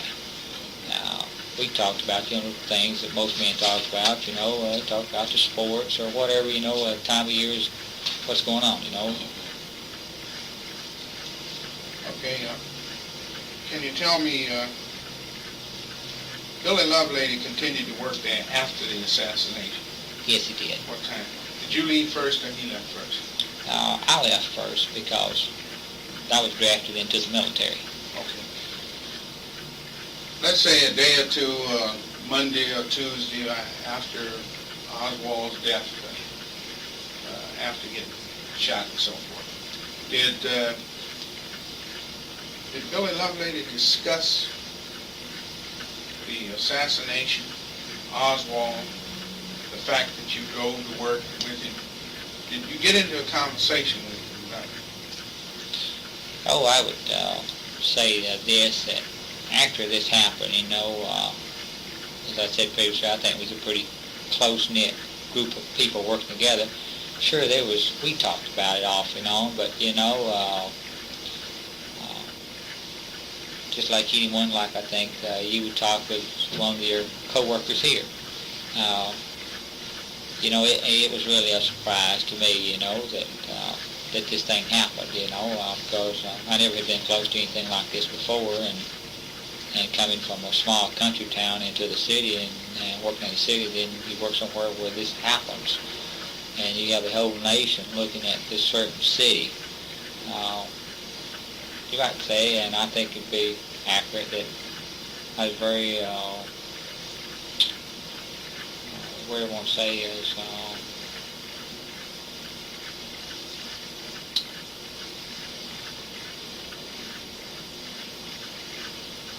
it just wasn't something common, I was just a victim of circumstance. It was just there, and I think it could happen to anybody in any city, Without getting into the day of the assassination and all that, without going into it too deeply, I don't want to touch on what they're going to talk about, but what was the general feeling of the people in that building about Oswald in connection with the assassination? Did they feel he did it? Did they feel he not did it? Just as a general scrape off the top, what was their feeling in reference to it? Well, I can't speak for everyone. I can only primarily speak for myself. Like I tried to say there just previously, I don't know exactly how to put it, but I don't know how to put it in words, but I just couldn't believe that it had actually happened. Okay, all right. Did you, as long as you rode with Oswald and everything, did you ever hear him say anything about going to Mexico? No, sir, I never did. He never discussed any trips for me at all. As I said previously, Lee wasn't a big talker. Okay.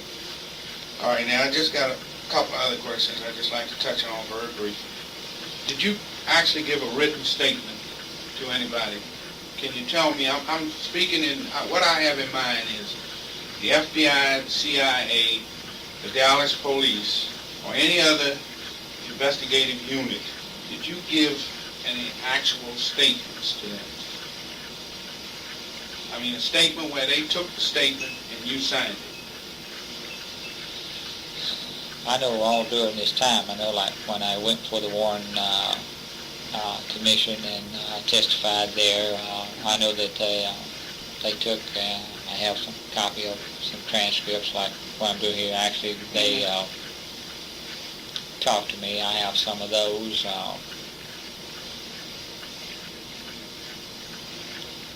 As far as actually ever come up with my own theories or something like that, I never have.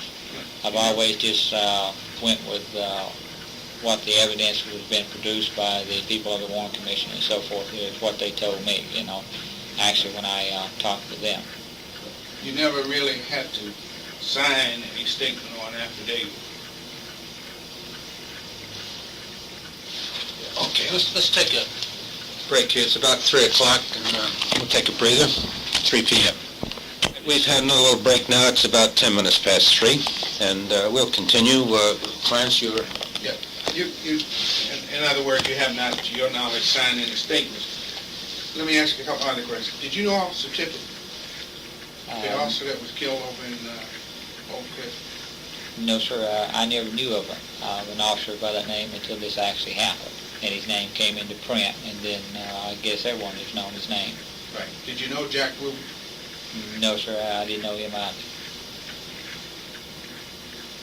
Okay, that's about the end of it. You got any miscellaneous ones? No, I just All wanted right. to- I just got a couple of questions, so we won't have to interrupt your narrative. Do you know if Lee Harvey Oswald smoked? Do you remember him? Cigarettes or pipes or cigars? Just if you recall. To the best of my knowledge, I never saw Lee Harvey Oswald smoke any type of anything, a pipe, a cigar, cigarette, or anything. All right. Do you ever remember him wearing glasses? I wear glasses sometimes, and sometimes I don't. Do you ever see a pair on him for any reason? I'm talking about reading glasses, but if you recall sunglasses, that might help jog your memory.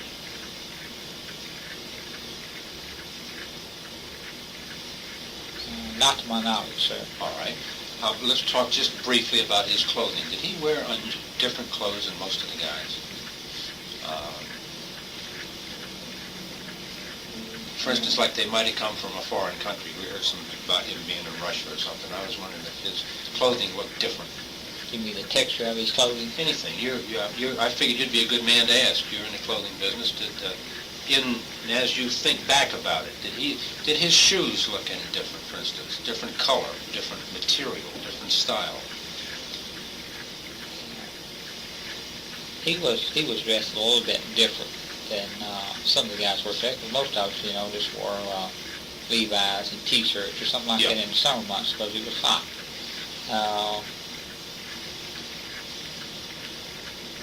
I have been shown some of the clothing that he wore. Matter of fact, the day that he was captured. I wouldn't say it was that much different, but it was plain. everything he wore was what I'd call a very conservative, plain look to it. It was nothing very fancy, you know. I was wondering if he ever gave you the impression that he had access to clothing like a lot of people didn't. For instance, if his clothing looked a little different, maybe he found a budget store someplace that most people didn't know about. If you admired his shirt, maybe he had a different kind of shirt on. And, where'd you get that? Well, I got it a long way from here. Maybe he could get you one. Something on that order. You know? Yes, sir, I understand your line of questioning there. I know she's clothes like I take particular interest in everyone. A lot of times when I see someone, I look at their clothing. I look at their clothing more closely now because I work in the clothing business. But at that time, I didn't. At that time when I worked with a lady, I didn't look at his clothing that hard. But he'd come to work sometimes dressed a little bit different than the rest of us would, because sometimes we'd only wear a pair of Levi's and a T-shirt, as I said earlier, and maybe he would come to work with a pair of pants or slacks, whichever you prefer to call them. They weren't blue jeans, and they wasn't of the blue jean type material, the denim type. How about the shoes? Were they work shoes or dress shoes? That I can't remember. All right. Let me ask you this. When you got your job at the book depository, did you have to give any references? Did you have to put down a couple of people's names for somebody? Did you just get hired? What I did was the employment agency sent me over there to apply for the job. They had already screened me, so I put my references down to the employment agency. And so therefore, at that time, Texas School Book Depository let the employment agencies do most of their screening. I understand. They would more or less pick the individual from appearance and so forth. Now, with regard to the talk, you know how the guys talk, the shop talk, etc. This was November, generally speaking, just before this thing happened. I guess that's hunting season. Was most of the talk about hunting, guns, buying and selling guns, firearms in general? Did you have much conversation about that, either with him during these rides back and forth, or on the job? Or? On our rides back and forth to work, Lee and I, we never talked about firearms because I didn't know that I didn't even know at that time that he owned or he possessed a firearm. So therefore, I didn't know where he was interested in that. As I said earlier, I got the best responses out of him about the weather, the traffic, or his children. He would talk more freely about that. And I kind of concentrated on it and trying to, rather than make the trip or the ride back and forth while I was commuting though, I would kind of center my conversation on that because I could get an answer out of him. And at that time, that seemed to me what he was more interested in, was talking on that subject. So I stayed to those subjects. I didn't get off on anything else. But as far as the men working there, that's a football season. Right. And either college or high school or pro. Right. And you know, at that time, Dallas wasn't doing too well in the pro ranks. Right. As far as professional football, so I still am. I still watch college football a lot. I make a lot of my own predictions on the outcomes of the games, and a lot of the conversation revolved around, you know, the sports side area, because that's what most of the men that worked there, we had that was more of a common barrier, because everyone mostly liked sports that worked there. You weren't in on conversations about, why don't you, I got a certain kind of gun, can we trade guns or swap guns, or you weren't interested in buying a gun I got? We're interested in firearms, that part of it. No, sir, I never talked to him about that at all, because, like I said, I didn't know he was even interested in anything like that, and being from the country, a lot of times I found out that people coming from the city, they not only don't possess or own one, they never even fired one, so therefore you can't discuss something with someone that they don't know anything about. How about yourself? Were you coming from the country? I guess you were indoctrinated with guns or rifles or shotguns or... Yes, sir. My stepfather, I guess one of the first actual firearms I ever fired other than like a BB gun or a pellet gun was a .22 rifle. And he would sometimes take me out and let me, shoot at tin cans, but only under his close supervision. Okay. And from there I grew on up, as after I got over, sometimes I'd go out, squirrel hunting with one of the boys I went to high school with. In 1963, did you own a gun? Yes, sir, in 1963 I did own a gun. What gun was that? I owned a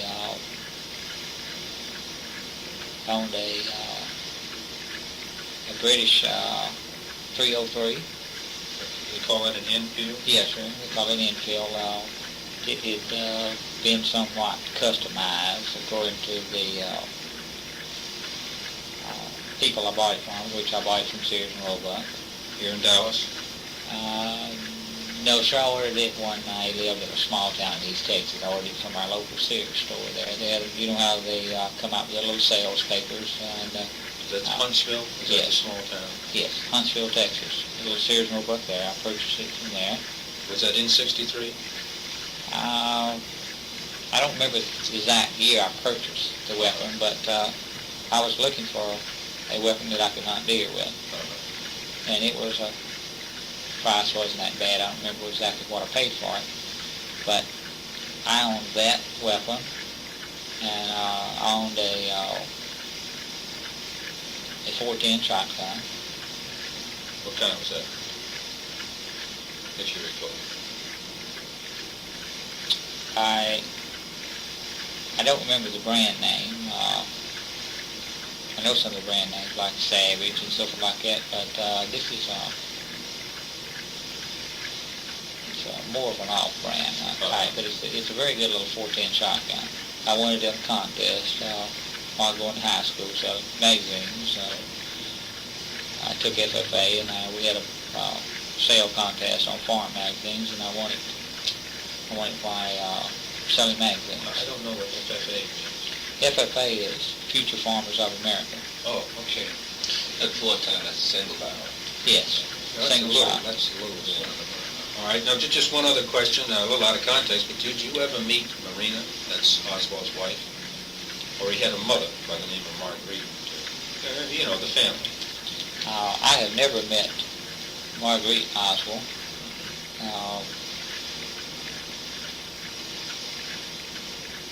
I'm not sure where I've actually ever met Marina or not.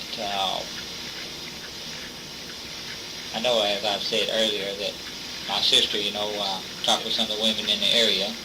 Now, I have seen her out walking up and down the sidewalk with children. As far as actually really knowing and talking a lot to Marina, I don't think I ever have. Well, if you did meet her, you didn't really get to know her. She was just a lady in the neighborhood that had a young child or two. All right. The only other thing I can think to ask, just to more or less clear the decks, would be, did Oswald ever give you, or did you ever see him reading or carrying what I would call a leaflet? Something about maybe political purposes to it, about Cuba, about Russia, about politics here in the country. You know how they pass out this stuff from some time or another, with a political idea behind it one way or another. Yes, sir, I understand what you're saying. No, sir, I never have. Now, I've seen articles and so forth said that where he was active in, that guy in New Orleans giving out pamphlets and so forth like that. But actually, ever seeing Lee with any type of leaflet or propaganda like that, I never have. He never showed me anything like that. All right. Now, we can just get into this chronology. Now, we understand that basically you had an arrangement with Oswald that you rode him to work, from work on Friday nights, and then you took him back to work on Monday mornings. Now, as far as Monday afternoon and Tuesday and Wednesday and Thursday were concerned, he just went to his other place, and you were not concerned with that. So, there was one deviation from this Friday afternoon, Monday morning arrangement you people had, and that happened to be November 21st, the day before the assassination. For some reason or another, he rode home with you on Thursday night instead. that's correct. Is that Yes, about that right? is correct. All right. If you could kind of tell us from the ride home why to begin with. You rode home on Thursday nights, and then we'll just tell us how it developed riding to work the next day. Okay, how that all started was that I was busy filling the order, and he came up to me and he said, if you don't mind, I would like to ride home with you this afternoon. I said, okay. And as I was later on working, I realized it wasn't Friday. And so when I saw him again later on that day, I said, today's not Friday. He kind of grinned and said, I know. And I says, he said, yes. He said, I want to go out to Irving to pick up some curtain rods. He says, Marina has made me some curtains for my apartment. So I said, very well. And I never did ask him anything else about it, why he wanted to go out. And that was it. I asked him a question, he answered me.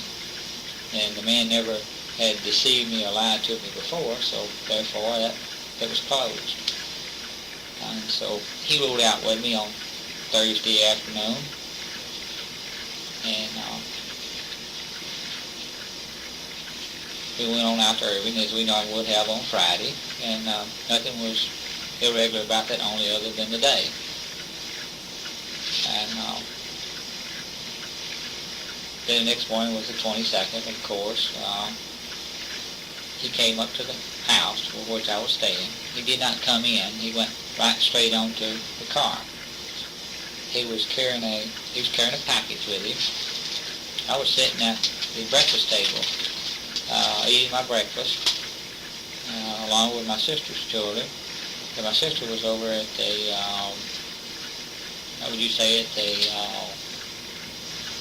kitchen sink there, where she was doing something around the kitchen sink there. I don't know where she was washing dishes or what she was doing. She was over there doing something.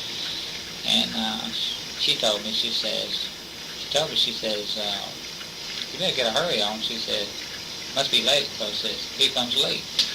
So I says, okay. So I began to eat my breakfast a little bit fast. Well, when he came on, and he went on out to the car. And he put his package on the back seat. And he stayed outside and waited for me out there. So I finished eating my breakfast quickly and went on in, brushed my teeth, and come back and picked my lunch up, which my sister had fixed for me. And I went out to the car and got in the car. As I was getting in the car, I just kind of glanced in the back seat, and there was the package there. Well, I didn't look at the package in a great detail. I asked him, I said, what's in the package, Lee? Or something very similar to that wording. He says, oh, don't you remember? He said, that's the curtain rods I told you I came out to pick up. I said, oh, that's right. He said, Marina had made you some curtains, and you need the rods to put your curtains up. So we went on, and we rode in to work as usual, like we would any Monday morning, except it was a Friday morning. And today it was kind of a foggy, kind of misty day, and it had been in the papers earlier that today was the day that the President of the United States was coming to Dallas, and it had been talk over that, guys at work and so around, a lot of people said, well, finally the President of the United States is going to come see people of Dallas, actually see how they live, and maybe would actually see him rather than just see him on TV. You'd actually get to see him yourself. And there wasn't anything highly unusual about the whole thing. We went ahead and went down to the parking lot, which he always rode down to the parking lot with me, and the car I drove then, the old car, it had the indicator on there where you actually see where your battery was charging good or not, and the old battery's old, and so when I pulled up to park, I put the car up in park, and I just kind of piled the car up a little bit, and I was sitting there letting the battery charge, and he sat there temporarily, and hit me what I was doing. I told him, I said, I'm going to go ahead and let the car run a few minutes, because I said, it's a little bit hard to start out there. I said, I think my battery is going down. And so he said, I'll go ahead and go on up to work. I said, okay, I'll see you up at work. And so he gets out, gets his package, and takes off. walking up by the tracks up toward where we worked. He worked in the same building I did. So I sat there a few minutes, and I decided, I said, well, driving in downtown and sitting here, I think, I've charged up enough, it'll start, because I had problems with it starting. I don't know where I had a short in it was pulling the juice out of my battery or not, because several times before, Billy had to give me a jump, or give me a push, and I would vice versa sometimes do that for him, because he had an old car, sometimes wouldn't start, so we helped one another. And Lee, while I was sitting there, charging up my battery, Lee had started off, as I said earlier, walking on up toward the other building. Well, I didn't pay that much great deal of attention to him or what he was doing. Now, I got out of the car and for my lunch and so forth, and I was walking. As I walked along, a lot of times in the morning, I used to watch the locomotives switching the cars back and forth, and it's kind of amusing to me, being so close to downtown Dallas there, it was kind of like out in the country in a way, but it was right downtown Dallas. And so I'd glance every so often in front of me, because I'd see him walking ahead of me, and I guess he was some distance, or maybe a good 100 yards or 150 yards or more in front of me.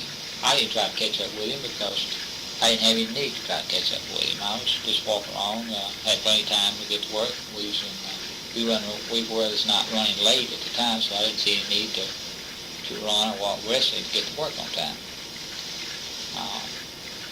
So I walked on up, and I noticed he went into the building.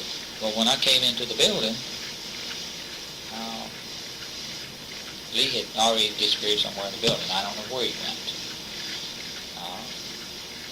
I went and I took my lunch up and talked with the fellas and just started a normal work day. And I know that morning some of the fellas just talked about it, said, yes, we want to be sure, because we want to be sure to see the parade today, because they already told everybody that worked in the building there, even the officers upstairs, and they'd come out on been out in the papers and I think on the radio and TV what time the parade would be, so we allowed it. They said everybody would get to watch the parade and stop work. If it wasn't lunch hour or something came up, the parade was late, well, we'd still get to go out and stop and see the parade. So there's a little talk about that, off and on during the morning, people was excited about that. And so I said, we sure have a good, opportunity to see, what I mean? Says, be right here, it's going to come right here by the building. And everything went normal. There wasn't anything unusual about that day. Everybody acted the same, as they normally do. Did you see Oswald later, 9 o'clock, 10 o'clock, 11 o'clock, something like that? The normal course of your duties? Oh, yes, sir. I saw him during the morning working hours, just like I normally do. He was around filling orders, like he was supposed to. Nothing unusual? No, sir, nothing unusual. Now, if you recall, when was the last time you saw him? The last time I saw him was sometime before lunchtime. I don't remember exactly how far before lunch. But I do remember on that day that the time of the parade was so close to our normal lunch hour that I had to eat my lunch. I'd walked out on the front steps of the school book depository, and I was talking with some of the people that worked there, and I was talking, Bill Shelley and Billy Lovelady. We were standing up, waiting for the parade, and just waiting to see the president come by. And I talked to some of the people there, and nothing, seemed highly unusual or anything, All right. We'll just ask you a couple of questions now. We'll kind of start at the beginning. We talked about Thursday afternoon when Oswald indicated he wanted to ride home with you, kind of break the schedule by one day a little bit. Let's see. You rode home that day, and as far as you were concerned, it was just like a Friday afternoon, except you were one day early. And he mentioned about the curtain rods that day, indicating that Marina had made him some curtains, so he would be buying some curtain rods. Did he say where he was going to get them, the curtain rods? Did he indicate, I'm going to get them around the corner or up the street? Or no, sir, he didn't say it. We never even talked about that. All he said was he was going out to pick up the curtain rods. You she had made him some curtains. For his apartment. Do I get the impression that she made him the curtains and she kept them? Or he had already taken them to his apartment earlier? Or I was wondering how that worked. Well, I don't exactly know that, how that worked. All I know is that he said he was going out to pick up some curtain rods. And he told me why, because she had made the curtains. Right. Whether or not he had already taken the curtains to the apartment, or whether she was keeping them, we didn't get into that. No, we didn't talk about that, and I didn't know anything about that. All right.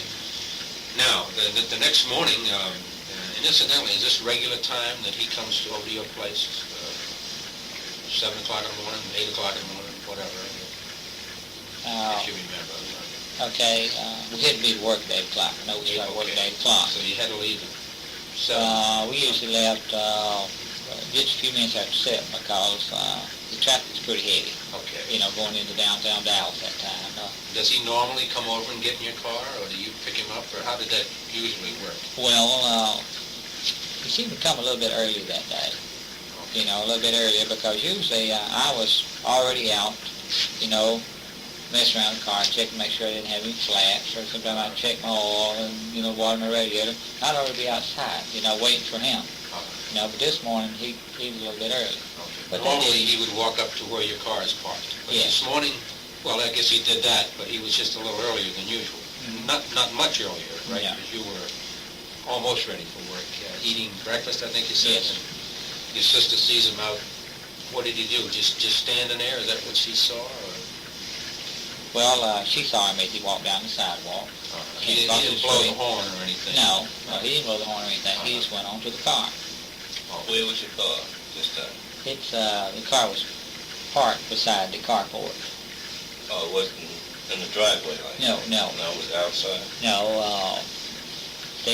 where they live there, they just had the one-car garage, and I used to just park right there beside the little carport type of garage. No. And that way, in case, you know, they wanted to back the car out or something like that, they didn't, I wouldn't have to get out and move the car. So anyway, he just sat down in the car and waited for you. That's about the way it was. When you walked out there, he was in the car? No, so he was, if I remember correctly, he was just standing right outside. Standing beside it? He was standing beside the car. Oh. Like as if, you know, he was just waiting, you know, for me to come outside. Now, I got the impression that he put the package in the car. Yes, and he'd already put the package in the car. Now, let me see. You always lock the car. But he didn't have any trouble putting the package in the car. Well, I know I've told you that previously, that I always lock the car. Well, I did, but if I remember correctly on that old car, I believe one of the back doors, you try to lock it, you know, but you couldn't lock it. You know, it looked locked, but it wouldn't be locked. Well, usually it's a button, push the button down, like on the windowsill. But to the best of my knowledge, that was the thing was wrong with the car. You know, you can make it look like the door was locked, but it wouldn't. You can just push it and it opened right up. This was one of the odd parts about that particular car, and I guess he knew that. He figured that one out. I guess he had. Okay. All right. Up on the windowsill. But to the best of my knowledge, that was the thing was wrong with the car. You know, you can make it look like the door was locked, but it wouldn't. You can just push it and it opened right up. This was one of the odd parts about that particular car, and I guess he knew that. He figured that one out. I guess he had. Okay. All right. Well, anyway, so when you get in the car, he gets in the car, and then you just see the package, and he tells you this is a... Yes, as I was getting in the car and sitting down, I glanced over my shoulder, simply what I was doing, and I asked him, I said, "What's the package?" He said, "Oh, don't you remember?" He said, "That's a curtain rods," or he said something very similar to that phrase. He wouldn't have said, if you remember, he wouldn't have said curtain rods and the curtains. He was just talking about curtain rods. Yes. All right. It seems that they just kind of go together. I was just want to clarify that, if you remember. All right, so you're driving to work, and there's nothing remarkable happens driving to work, and you just park, and he leaves a little before you do, because you're trying to kind of add a little bit to this battery that might be acting a little weak. So he just goes ahead and walks ahead of you.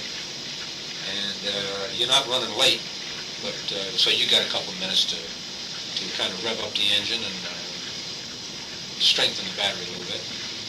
But when you get out of the car, he still hasn't made it all the way into the building, as you can see him, and he's carrying his package. But there's no sense in running to catch up with him. There's no particular purpose.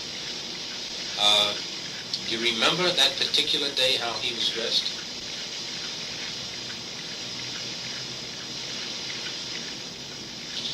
No, sir, I couldn't tell you every item of clothing he was wearing that day. No, sir, I could not. All right. Was he dressed for work? Yeah.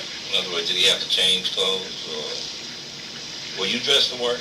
When you went in, did you have to change into work clothes, or you worked in the clothes that you went to work with?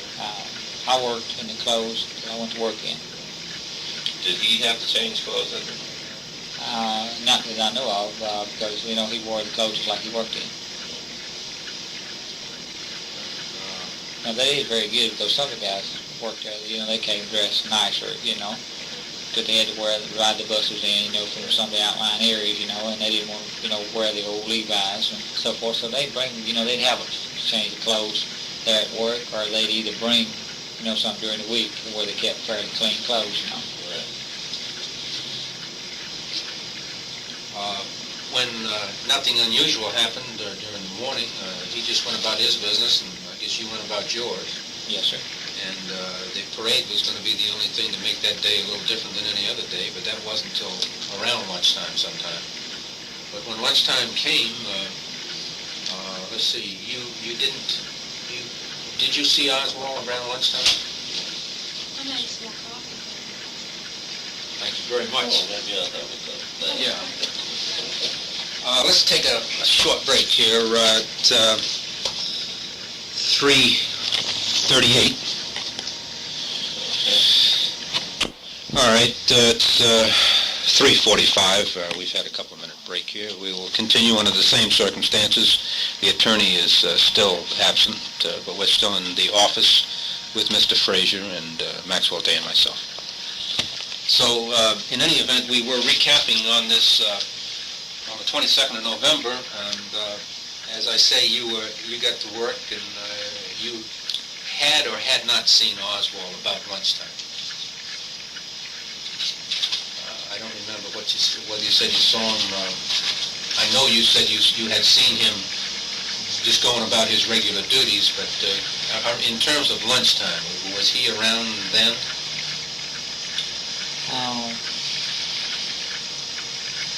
I saw him that morning, as I said previously, and you said also, but I don't remember exactly about what time I saw him last. But I did see him frequently that morning working, and there was nothing, unusual about his pattern of work. All right. So, and then I think you ended up by saying that you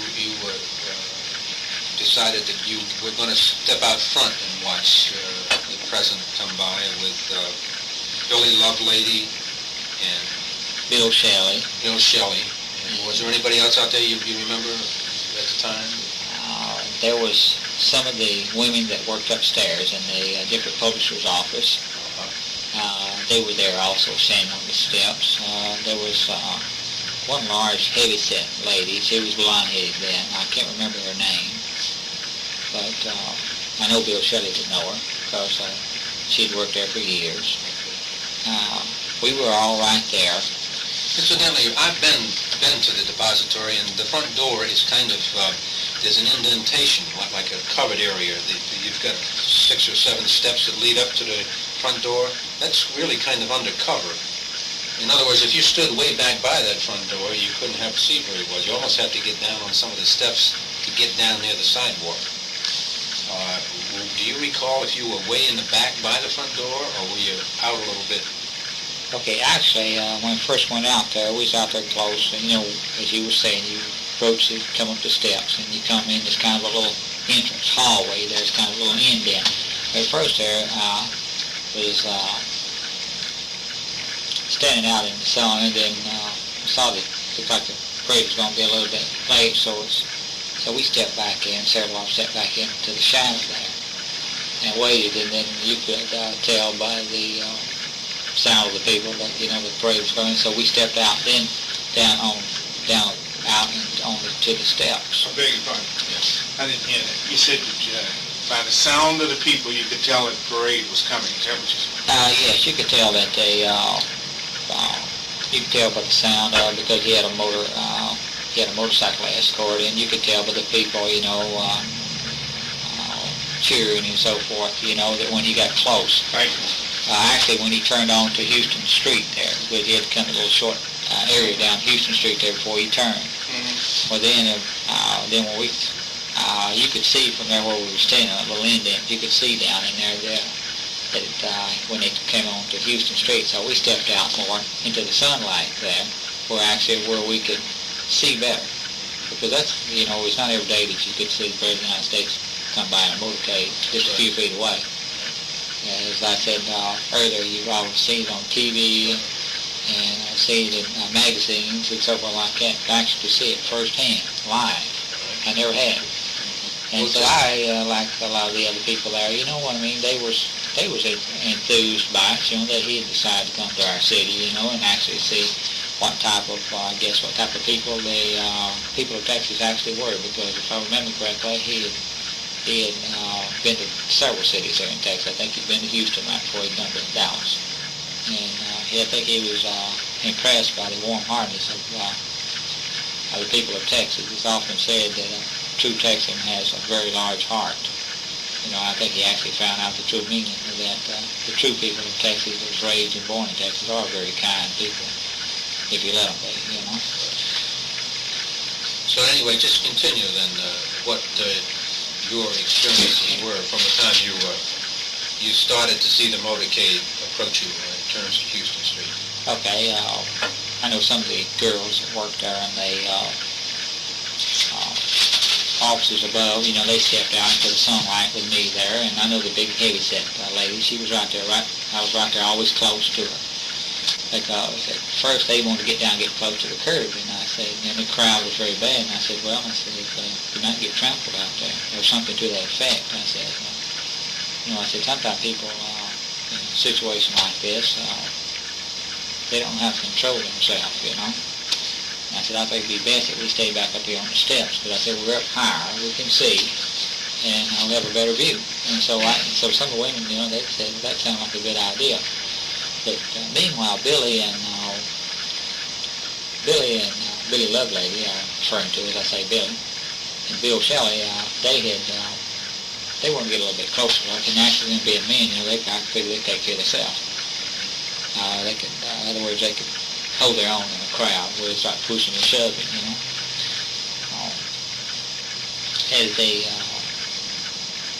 As they approached there, as the motorcycles approached there to the where they turned off of Houston Street onto the Elm, which they actually turn on Elm, that goes down under the triple underpass there. The motorcycle policemen that were leading the parade looked like two of them were very good friends there to me, because from being around a little bit around motorcycles, I knew when a motorcycle backfired, and I was close enough there, and I know that you sometimes maybe cut your motorcycle off and back on, or you do a truck the same way, to make it backfire. Well, they had a couple backfires there, you could tell they were motorcycle backfires. And then a motorcade even, came all around the corner there, and he was headed down toward the... I just heard the click of a tape here. Yeah, Just a minute, I think we just ran out. We'll take a break now at 3:53.